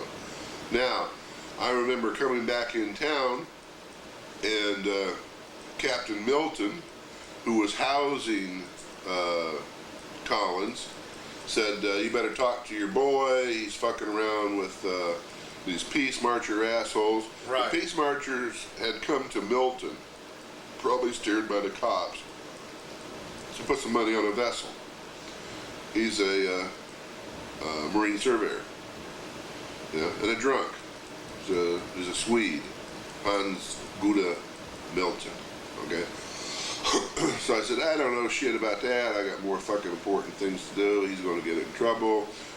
These people are going to go to Havana. They're going to march from Havana to Gitmo, Guantanamo Naval Base, peace marching, and all this kind of horse shit. I could give a rat's ass, you know? I said, I'm back on active duty. I need this fucking headache. I said, well, go talk to him. Well, I saw him. He was drunk, probably for 5 minutes, which is probably a couple of days before he died, So, in fact, it was Milton that came by and told me, that he'd gone down there to pick Collins up. And then there was all this hullabaloo, and people said some guy was screaming and all that shit. And, Right. And they didn't find the body until the next day. So the next day, it's broad daylight, and I got Milton drunk, bleary-eyed, and all that shit, as I recall, saying, no, they're trying to find his body and this and that. I warned you. He was fucking around with the wrong people and all that shit. I said, well, okay. So I called up Dwyer at the bureau, and I said, well, one of your primary fucking informants looks like might have had some difficulty. What's happened? Collins, he was out on a boat with them peace marchers and all that other shit, and now they say he fell overboard or some such bullshit. Top swimmer. Right. This is the guy that trained, was with us, top But the swimmer. police report says he was out on a boat with you, Well, not the with first- the police marchers. Yeah. He says he was out with you. Who said this? Seymour Gelber. He's a judge now. Who gives a fuck? They claim He's the mayor of Yeah, Miami but they Beach say now. He drowned this fucking guy because the guy he didn't like This is the kind of shit you gotta put up with. That's the kind of shit you gotta put up with. UFO, The guy was a fucking Nazi. Devil's Triangle bullshit. The guy was a fucking Nazi. I don't care if he The got guy drowned came or to not. us from Ecomcom in Right. France. Okay, he came to us from a NATO fucking command. Okay, so he wasn't some ordinary fucking asshole. The problem is everybody who has a fucking argument with you, some bad shit happens to him. Isn't that terrible? Like Rourke. He had a Isn't that beef with terrible? Rourke. The next thing you know, Rourke is fucking gone forever and ever. He had a beef with Ed Collins. He goes out on a boat with Ed Collins. He When did I drowns have, in a, 6 when did I feet have of water. a beef with Ed Collins? You I told had me, a beef with you told me Collins. in '76 that No. Collins was getting delusions of grandeur. No, he was no, trying to bring in all these right-wing No, groups no, like the Klan and the no. NSRP. You told me that in '76. So Bullshit. I told you the same fucking thing. You which told me is he got fact. keelhauled by a bunch of left-wingers. We went to trial, get our guns back. Right. Okay? The summer of '64, just before I went in the unit. But you got him back. They gave him We back. got him back. Collins came by the house and wanted to collect his weapon. M1 rifle, 45 and all that shit. I said, we got a problem, Collins. You don't recollect where these weapons came from. He felt he had earned the 782 gear, I said, these weapons are the property of Felipe Vidal Santiago, okay? Regardless that you carried it, you had this, you had that, I don't give a fuck if you got adoption papers, okay? This guy, Felipe Vidal, who I named my son after, he's the guy that put up the money for the fucking lawsuit, okay? Because it's a few $1,000s worth of property we're trying to get back. Right. And Collins got all, he'd had a couple beers, got all kinds of irate, and Patty got on his case, Okay, you're out there with the fucking Cubans, nobody wants your web gear and your hammocks and canteens and knives and all that other shit, which is expensive. It's about $1,000 per man to outfit them. Ain't nobody bitching about that. But these fucking weapons basically are registered to Major Felipe Vidal. And it's time to fucking give them back. He had loaned them to us Right. because we were using his fucking CIA base to do the fucking trip. That's why the weapons were issued to you. Okay? We could have waited and had you pick the weapons up when you went on the CIA base. But no, we Right. got the weapons to you early so you could zero them in, all that kind of bullshit. So he made all kinds of fucking... I said, look, we got a number of other weapons, okay, that are still ours, that we consider group weapons, M1. No, he wanted this one that had nice shiny stock and all this kind of why don't you bullshit. just take the stuff? It was a fucking showpiece M1 rifle, Yeah. you know. I know how beautiful. And Attached to me. I said, you know, You've been attached to M1s that much yourself. he was. We had two guys that were telling him we're going to rough the stock up. You're not going to run through the fucking bush with a shiny goddamn weapon, you know. And he wrapped it up and all that kind of shit. So he thought because it was shiny, it was great. It was a piece of shit weapon, you know. And then one of the armorers says, "Hey, told Felipe, you know, let him have the fucking weapon. That's a re-weld. It had been chopped with a fucking blade and been re-welded. It's one of them ones that Lockley was doing. That's where he'd gotten the fucker from. According to Lockley. Miami police and City of Miami reports, Wilkie. So I gave him the fucking weapon.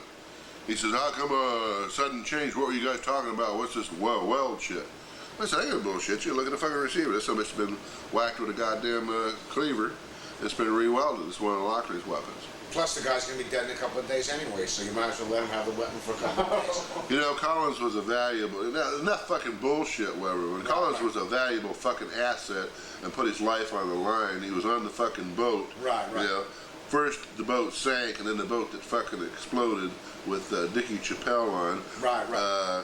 Collins got along real good with my old lady, you know. He'd go off on fucking tangents and shit, but when you told him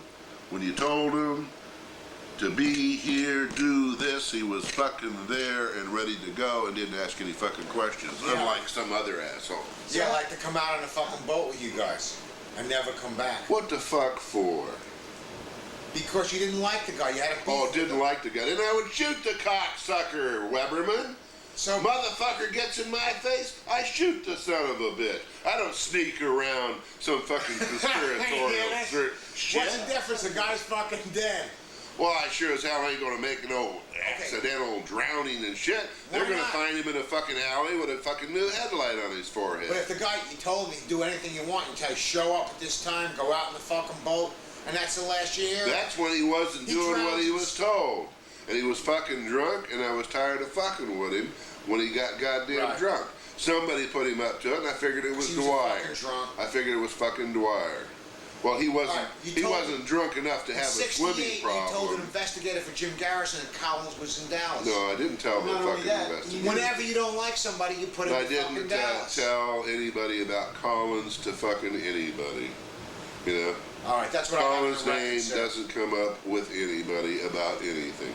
The only thing on Collins is that Steve Wilson decided, instead of having Fat Ralph nailed on this Russo stealing these stock certificates over in Naples and Fort Myers, okay, because Steve was a snitch for the Bureau, decided to put Collins was dead. This is post-September 64, and that's the only time Collins' name came up as far as the Bureau, that he was probably the guy that Russo was talking about that went in the house and got the stock certificates. And there's no as far as Collins' name showing up anywhere else, never fucking did, except one police surveillance report.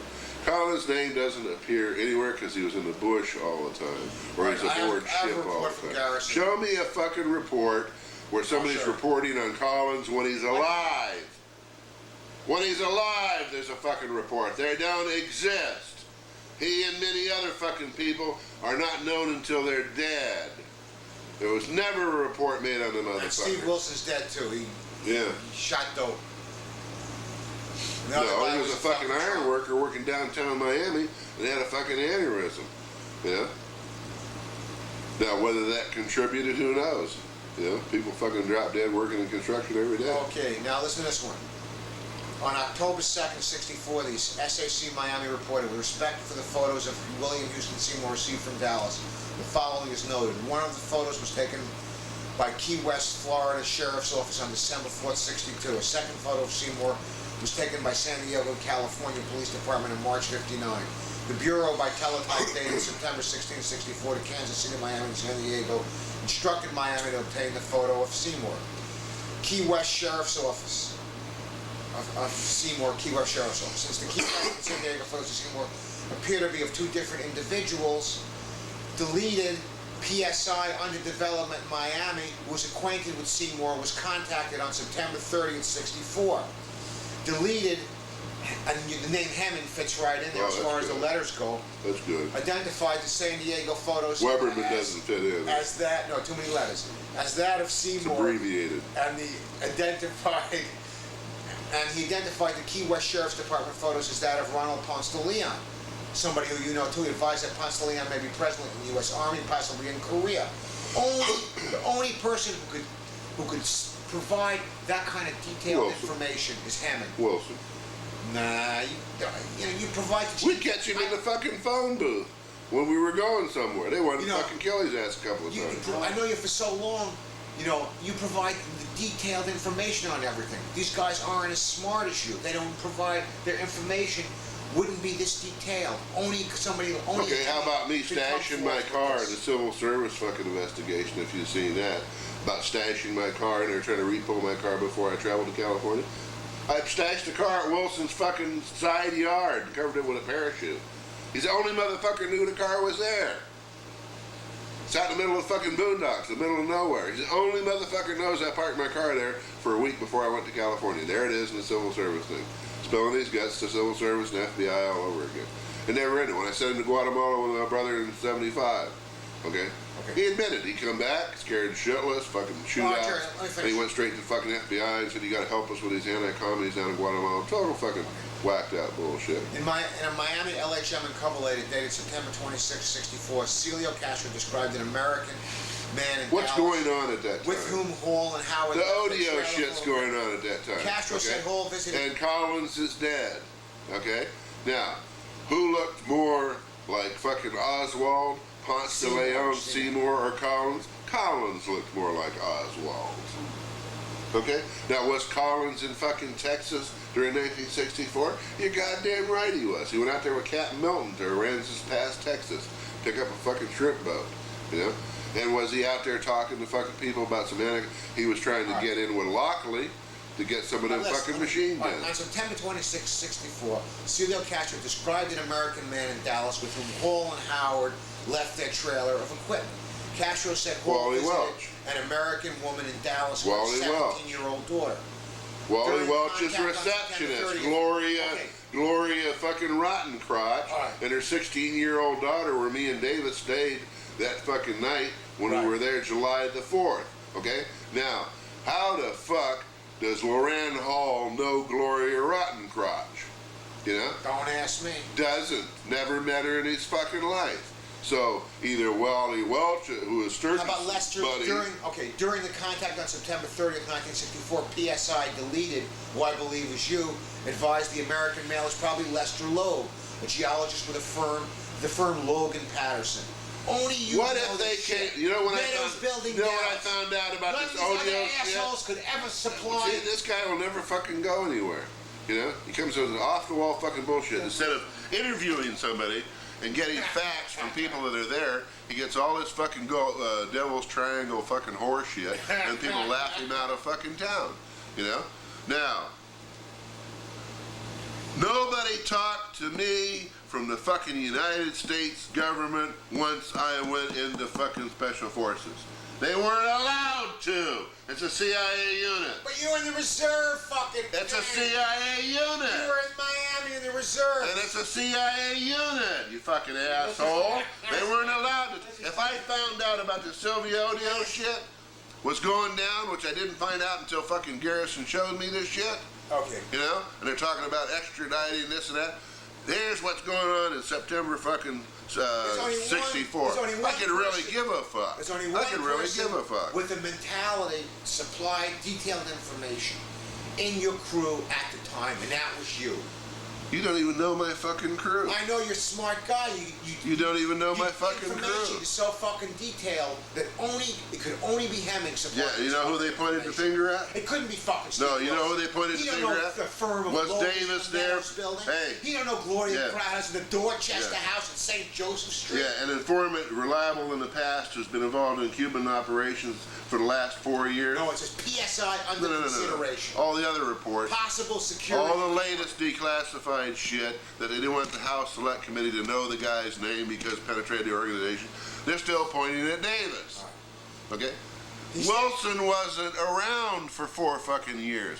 Wilson came on the scene in late fucking 1960, working for Vince Hannard and Ed Clode of the fucking intelligence unit for Dade County Sheriff's Department. Okay? Hired as a fucking security asshole and all that shit to penetrate these fucking groups. You know? Which was being paid for by fucking Fidel and Papadoc and Trujillo and everybody else in the fucking world that had money. Okay? Now, Wilson is the guy that would drop a fucking dime every other day. That's why we controlled our fucking informants. When was Wilson in Dallas? When was he in Dallas? With Bob Brown. When was it? With Bob Brown. When they went out to fucking Dallas and saw the fucking Dallas people, which weren't my people, saw Lockley. Fucking 63. He was living with him. He was with fucking Brown's wife, who later killed a fucking Nazi. Yeah. Okay? And she's a skydiver. Looked like the fucking Swedish actress, what the fuck's her name, married to Nigger. Brit. Yeah, looked just like my Brit. She was a model. She was a parachutist. And she blew this fucking punk Nazi's fucking brains out in Boulder, Colorado. Okay? Brown and Wilson are running together all through the summer of fucking 63. Stanley Drennan, the doctor. Wilson's with Brown. Call him on the phone right now. You're right. Call him on the fucking phone. 303 fucking area code. Yeah, I know. Okay? The whole road. Now, Wilson wasn't even in fucking Miami in 63. He was running with Bob Brown. He was trying to get the balls up to jump out of a fucking airplane with Brown's wife. He was in California. No shit. No shit. How could he supply such detailed information? Meadows Building, Dallas, the Dorchester House, St. Joseph Street. Strange, isn't it? The only one is smart enough to supply that kind of. This is the kind of information you supply. Because your stories are so fucking.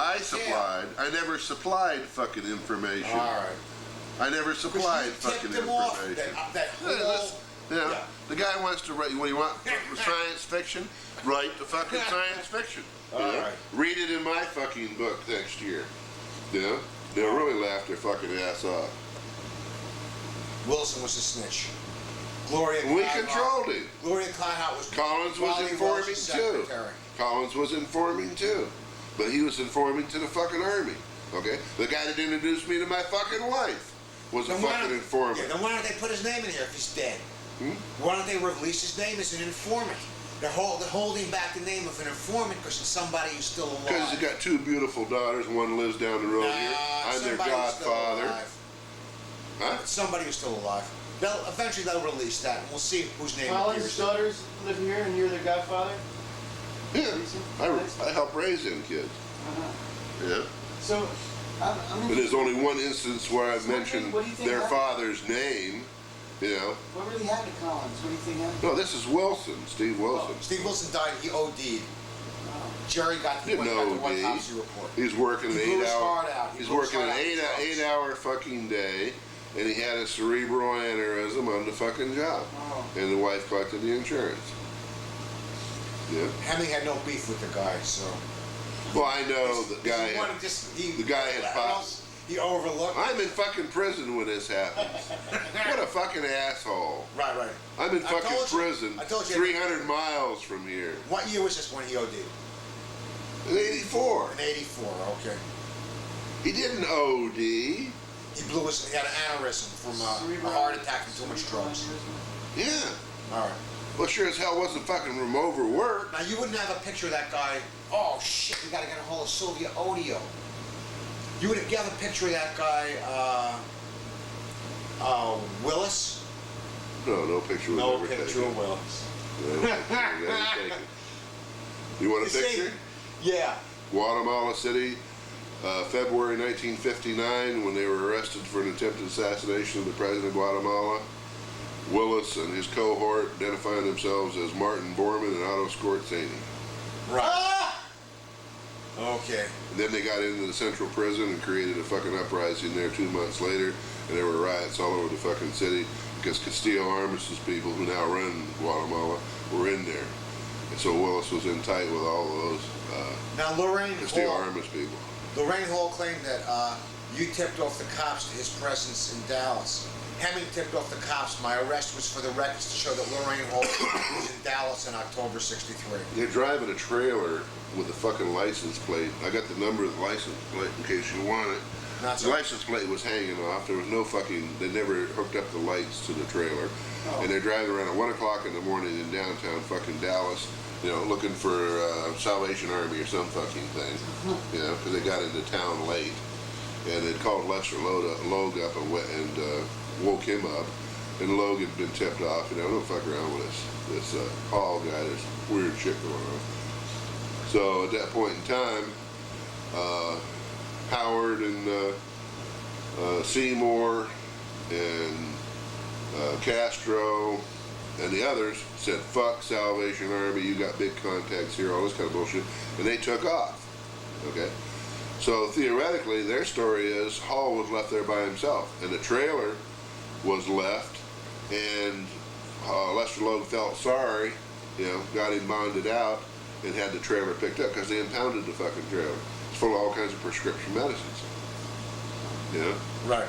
And they had some junk weapons and shit like that on there, but nothing serious. But Lester Logue says, no, didn't bond him out. Somebody else bonded him out. And we was complaining about the trailer and never heard another fucking word.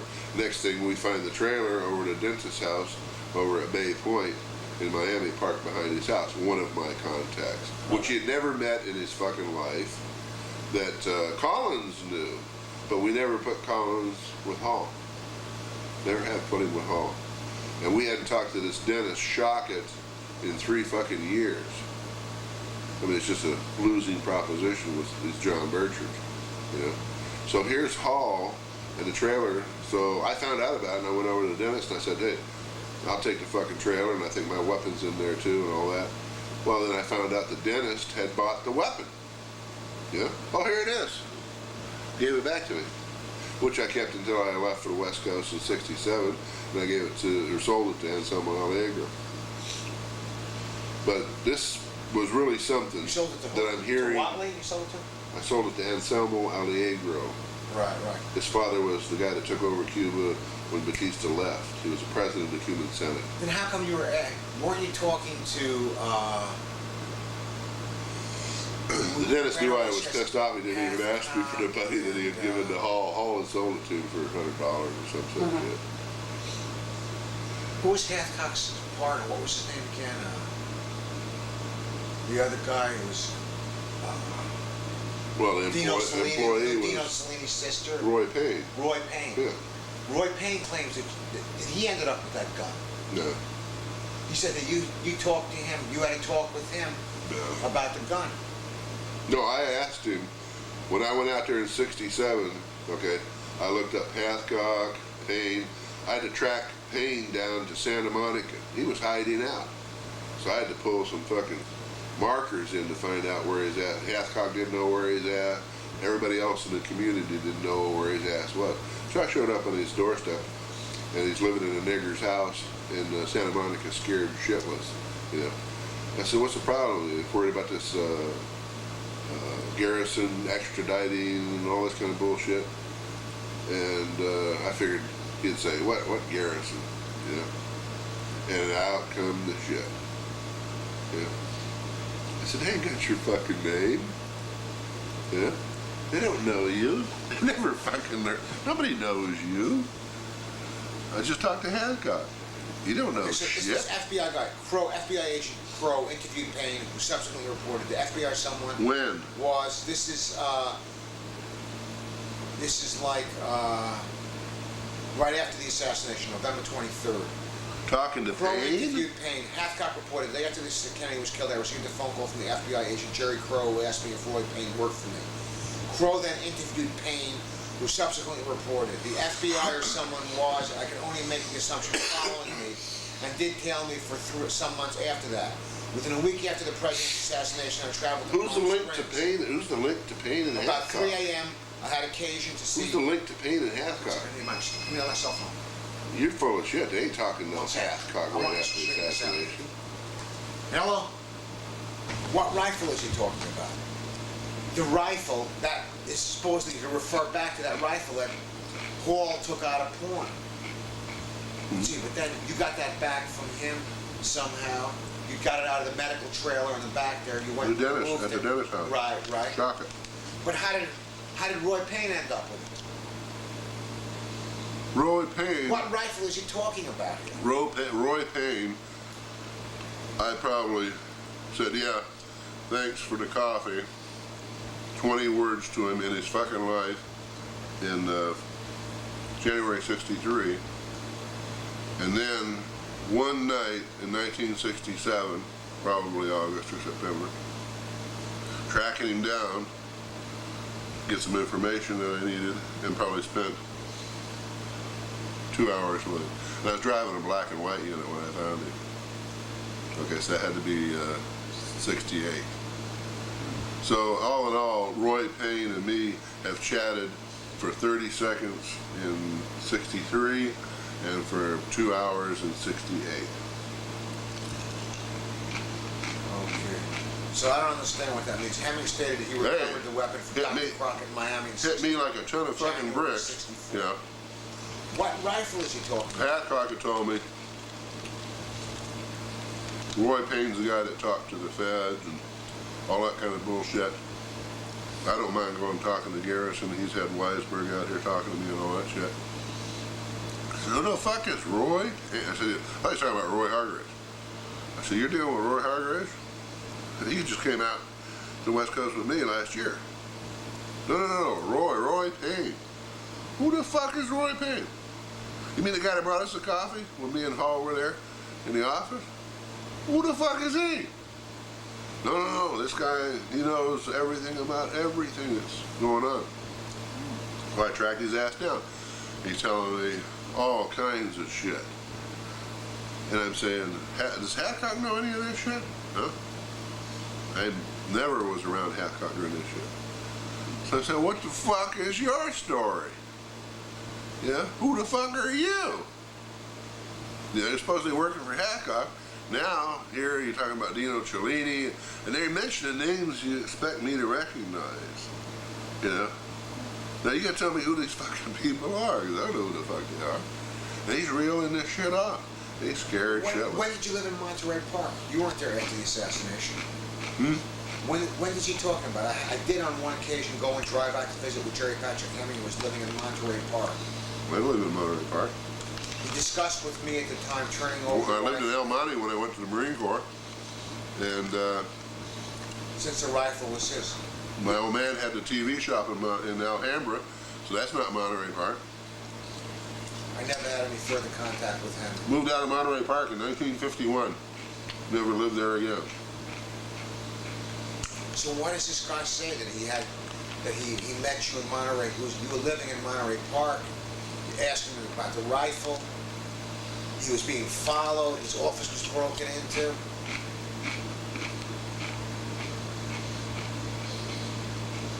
Don't understand. Either he knows something, or he's got a damn good imagination.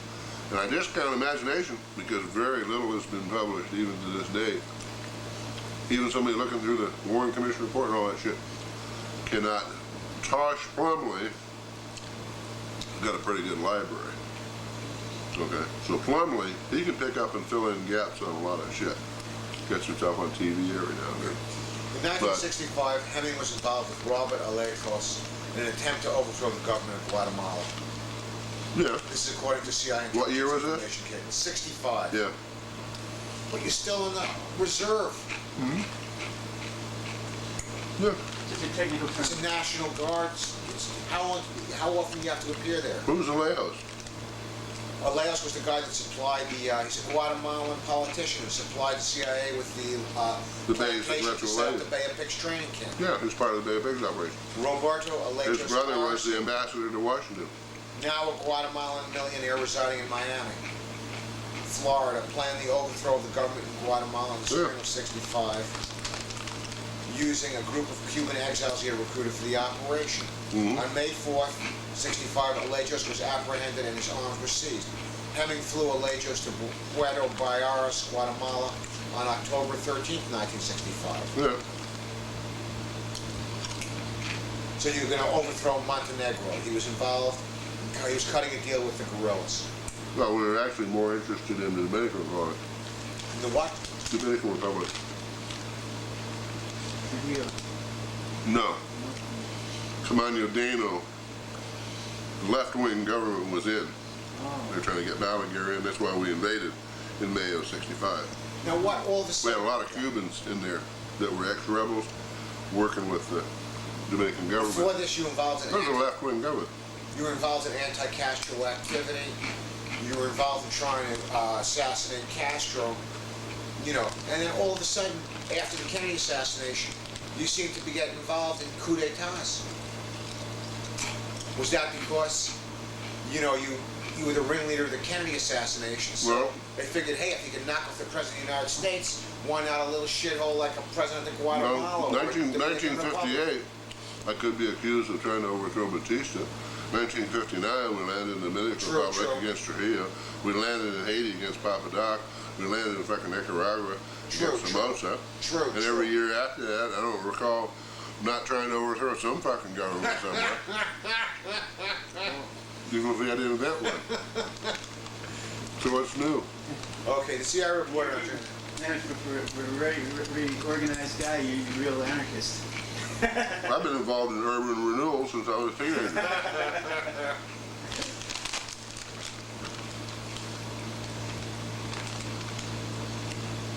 Peace and love through anarchy. Okay, now, and the backer of this was I. Irving Davidson, basically. Henry told Davidson that The Ann Sand Millions. backer of the command of the team has been described as an American lawyer living in Miami. Then Hemming told Davidson that he was unable to keep his June 1465 apartment because of deleted surveillance. What kind of surveillance? CIA surveillance? FBI surveillance? Well, we didn't bother identifying who the fuck they were. On June 15, 1965, a CIA intelligence information cable was titled Financial Backer of Gerald Patrick Hemming identified as Irving Davidson. It read on June 12th. Does that come out as the original or is that text? No, it's text. Financial Backer. No, You that's the haven't scanned original. it? That's what it said. That's what the big letters on the fucking You haven't scanned any of those in? was what? You haven't scanned any originals We're in? still rolling, right? Yeah, 8 minutes left. On June 12, 1965, Hemming, while under the influence of liquor, by the way, you want to drink, Jerry? Get you to say more shit here. Said his financial It's all backer science fiction bullshit. is Davidson, who went to the I don't Dominican drink. Republic on June 12, 1965, by private plane.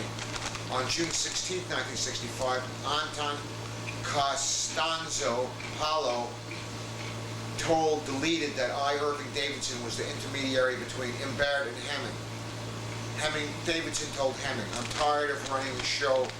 The show has a green light from the top, and I don't care if deleted, Kubark, and deleted are watching us. Who are the other deleted, sir? Oh. I think people write that shit up. I just read it.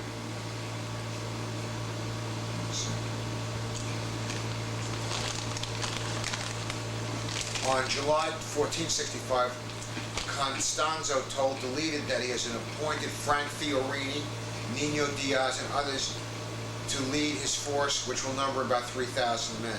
Yeah, that was Tone putting the heat on Fiorini and his lads. That was pretty good. Constanzo was All the surveillance cars shifted over to watch them assholes. Constanzo was the snitch. He was snitching you out to the FBI and the He was CIA. telling people what he was telling people what he was told to do.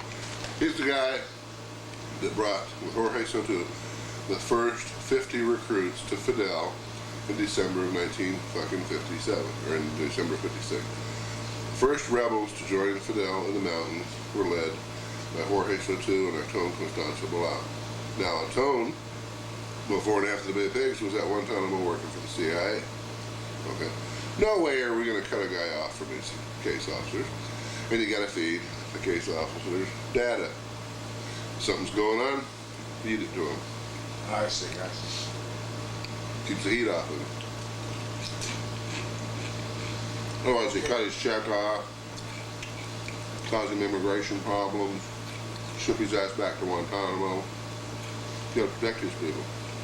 That year, the CIA sent the Justice Department a letter acknowledging that Hemming had been a voluntary CIA informant. That's 65. What's that? A letter from the Justice Department acknowledging that Hemming had been a voluntary CIA informant. The Yeah, CIA said that's the Justice because they were Department- trying to indict me for perjury. We went to the arms trial, get all our shit back. Yeah. Lawyer asked me, "You work for the CIA?" Nope. Never been an employee of the CIA? Nope. Has CIA ever supplied money or the wherewithal indirectly to do shit? Yeah. Was it a CIA base you were on when all this shit was seized? Yeah. Okay, in December. Have you ever made reports to the CIA? Yeah. They told Robert Josephsberg, Assistant United States Attorney, he's a private practice now, told Bob Josephsberg they want a copy of the transcript. Deputy Attorney General is going to have me indicted for perjury because the CIA says, no fucking way, we don't know the guy, never heard of him, never did no reports and all that kind of bullshit. 3 months later, Josephsberg's pissed off because he's getting a runaround. Yeah. So they sent him a bunch of data. Classified this, classified that. Yeah. It was meaningless. Had something to do with completely something else. He got so pissed off, he took these classified reports that had been delivered by fucking courier and he cut them up and put them on 9-cent then postcards and mailed them to the CIA in Langley. Don't send me no more shit. You gonna indict this guy or not? Yeah. They kept fucking him around. Then finally, he got on the FBI and said, I'm dealing with CIA agents. They're sending me shit. They're sending me classified data. I ain't got a security clearance. I'm going to present to the federal grand jury of Dade County, or the Southern District of Florida, the following information, all the way up to the top of the CIA. And I'm resigning after I do it. He later became the governor's lawyer. So the FBI scurried around, yeah, and then finally, boy, I guess, yeah, this, and the FBI's all pissed off because there's all this fucking information under threat being delivered to the Bureau. So in Hemming. 66, you went to track down Che in Africa. Yeah. And then, let's see. Then Garrison, you were suspect in Garrison investigation. You were suspect in Garrison investigation. No kidding. Sounds terrible. But you went and you talked to Garrison, you talked him out of you being a suspect. Told me it's full of shit. Like I do you. Full of shit. But you told him that Lorraine Hall might have been a I told him he's suspect. wasting time trying to extradite anybody.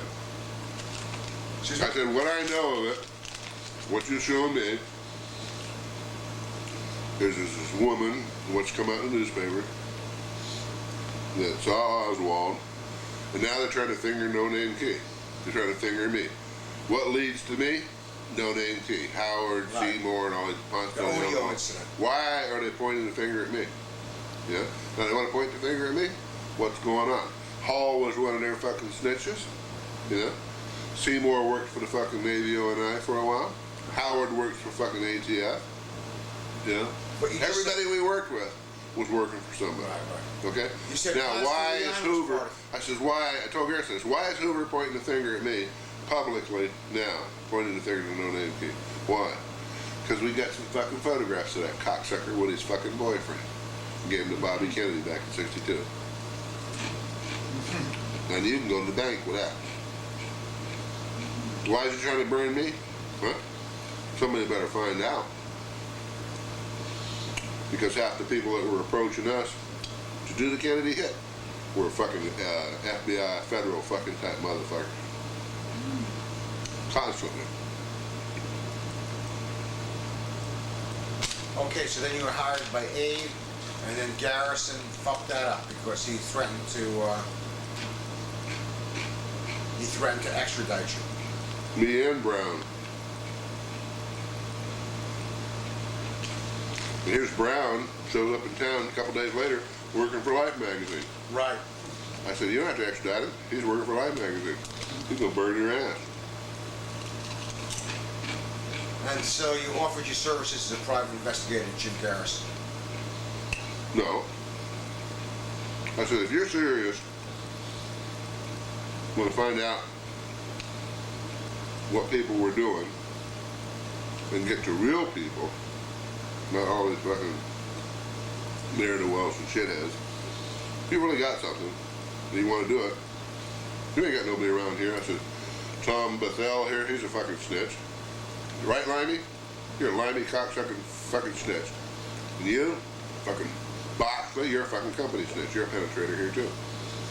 And the only one I trust here is fucking Lou Island. Their fucking mouths are hanging up. And she's surrounded by fucking snitches here.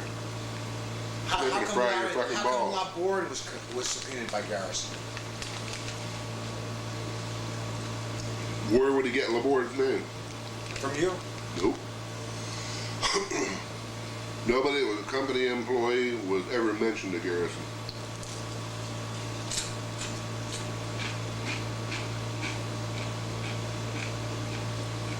Well, We had suspicions. who do you think? 1967, we had suspicions. But we weren't interested in looking for it.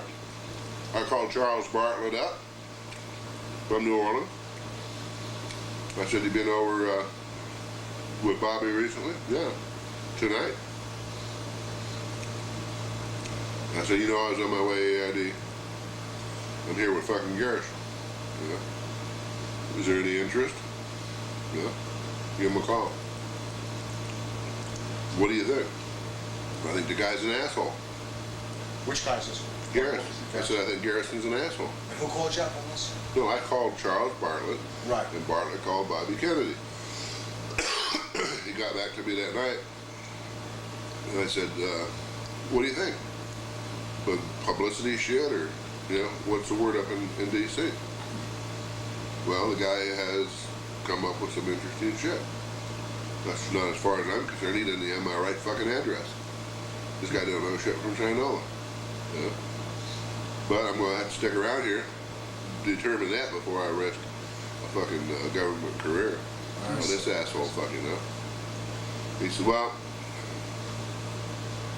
he said, you know, Bobby would like to know anything that's really, you know, serious in that vein. But so far, it's just a total embarrassment. Okay, what That's the extent of my okay. my interest at the time. I could give a fuck. Yeah. We knew we'd been set up. We knew we'd been approached. We knew we were being set up left and right. When the assassination went down, we figured they were going to be hitting us with a SWAT team or something. You know? That's how we felt. Then it But died. nothing Then it died out, and we could give a fuck. We never discussed it.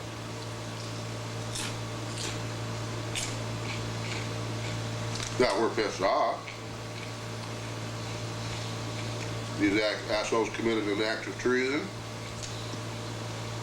They stopped shit that was happening. Yeah. Because the right kind of shit was happening against Cuba at the time. It already been put in motion. He had the right kind of people around him. And fucking Johnson's there, and everything turns to shit all over again. Yeah, because of the Sierra and Azusa thing, where they got hit that Spanish ship. No, they tried to say you were a crew like you try to promote coastal raids, but on the south coast rather than. I said bullshit. I have never fucking pushed. We don't heat up the coast. You don't give them fucking people excuses for crying in the United Nations, all that kind of bullshit. We're putting people inside where they're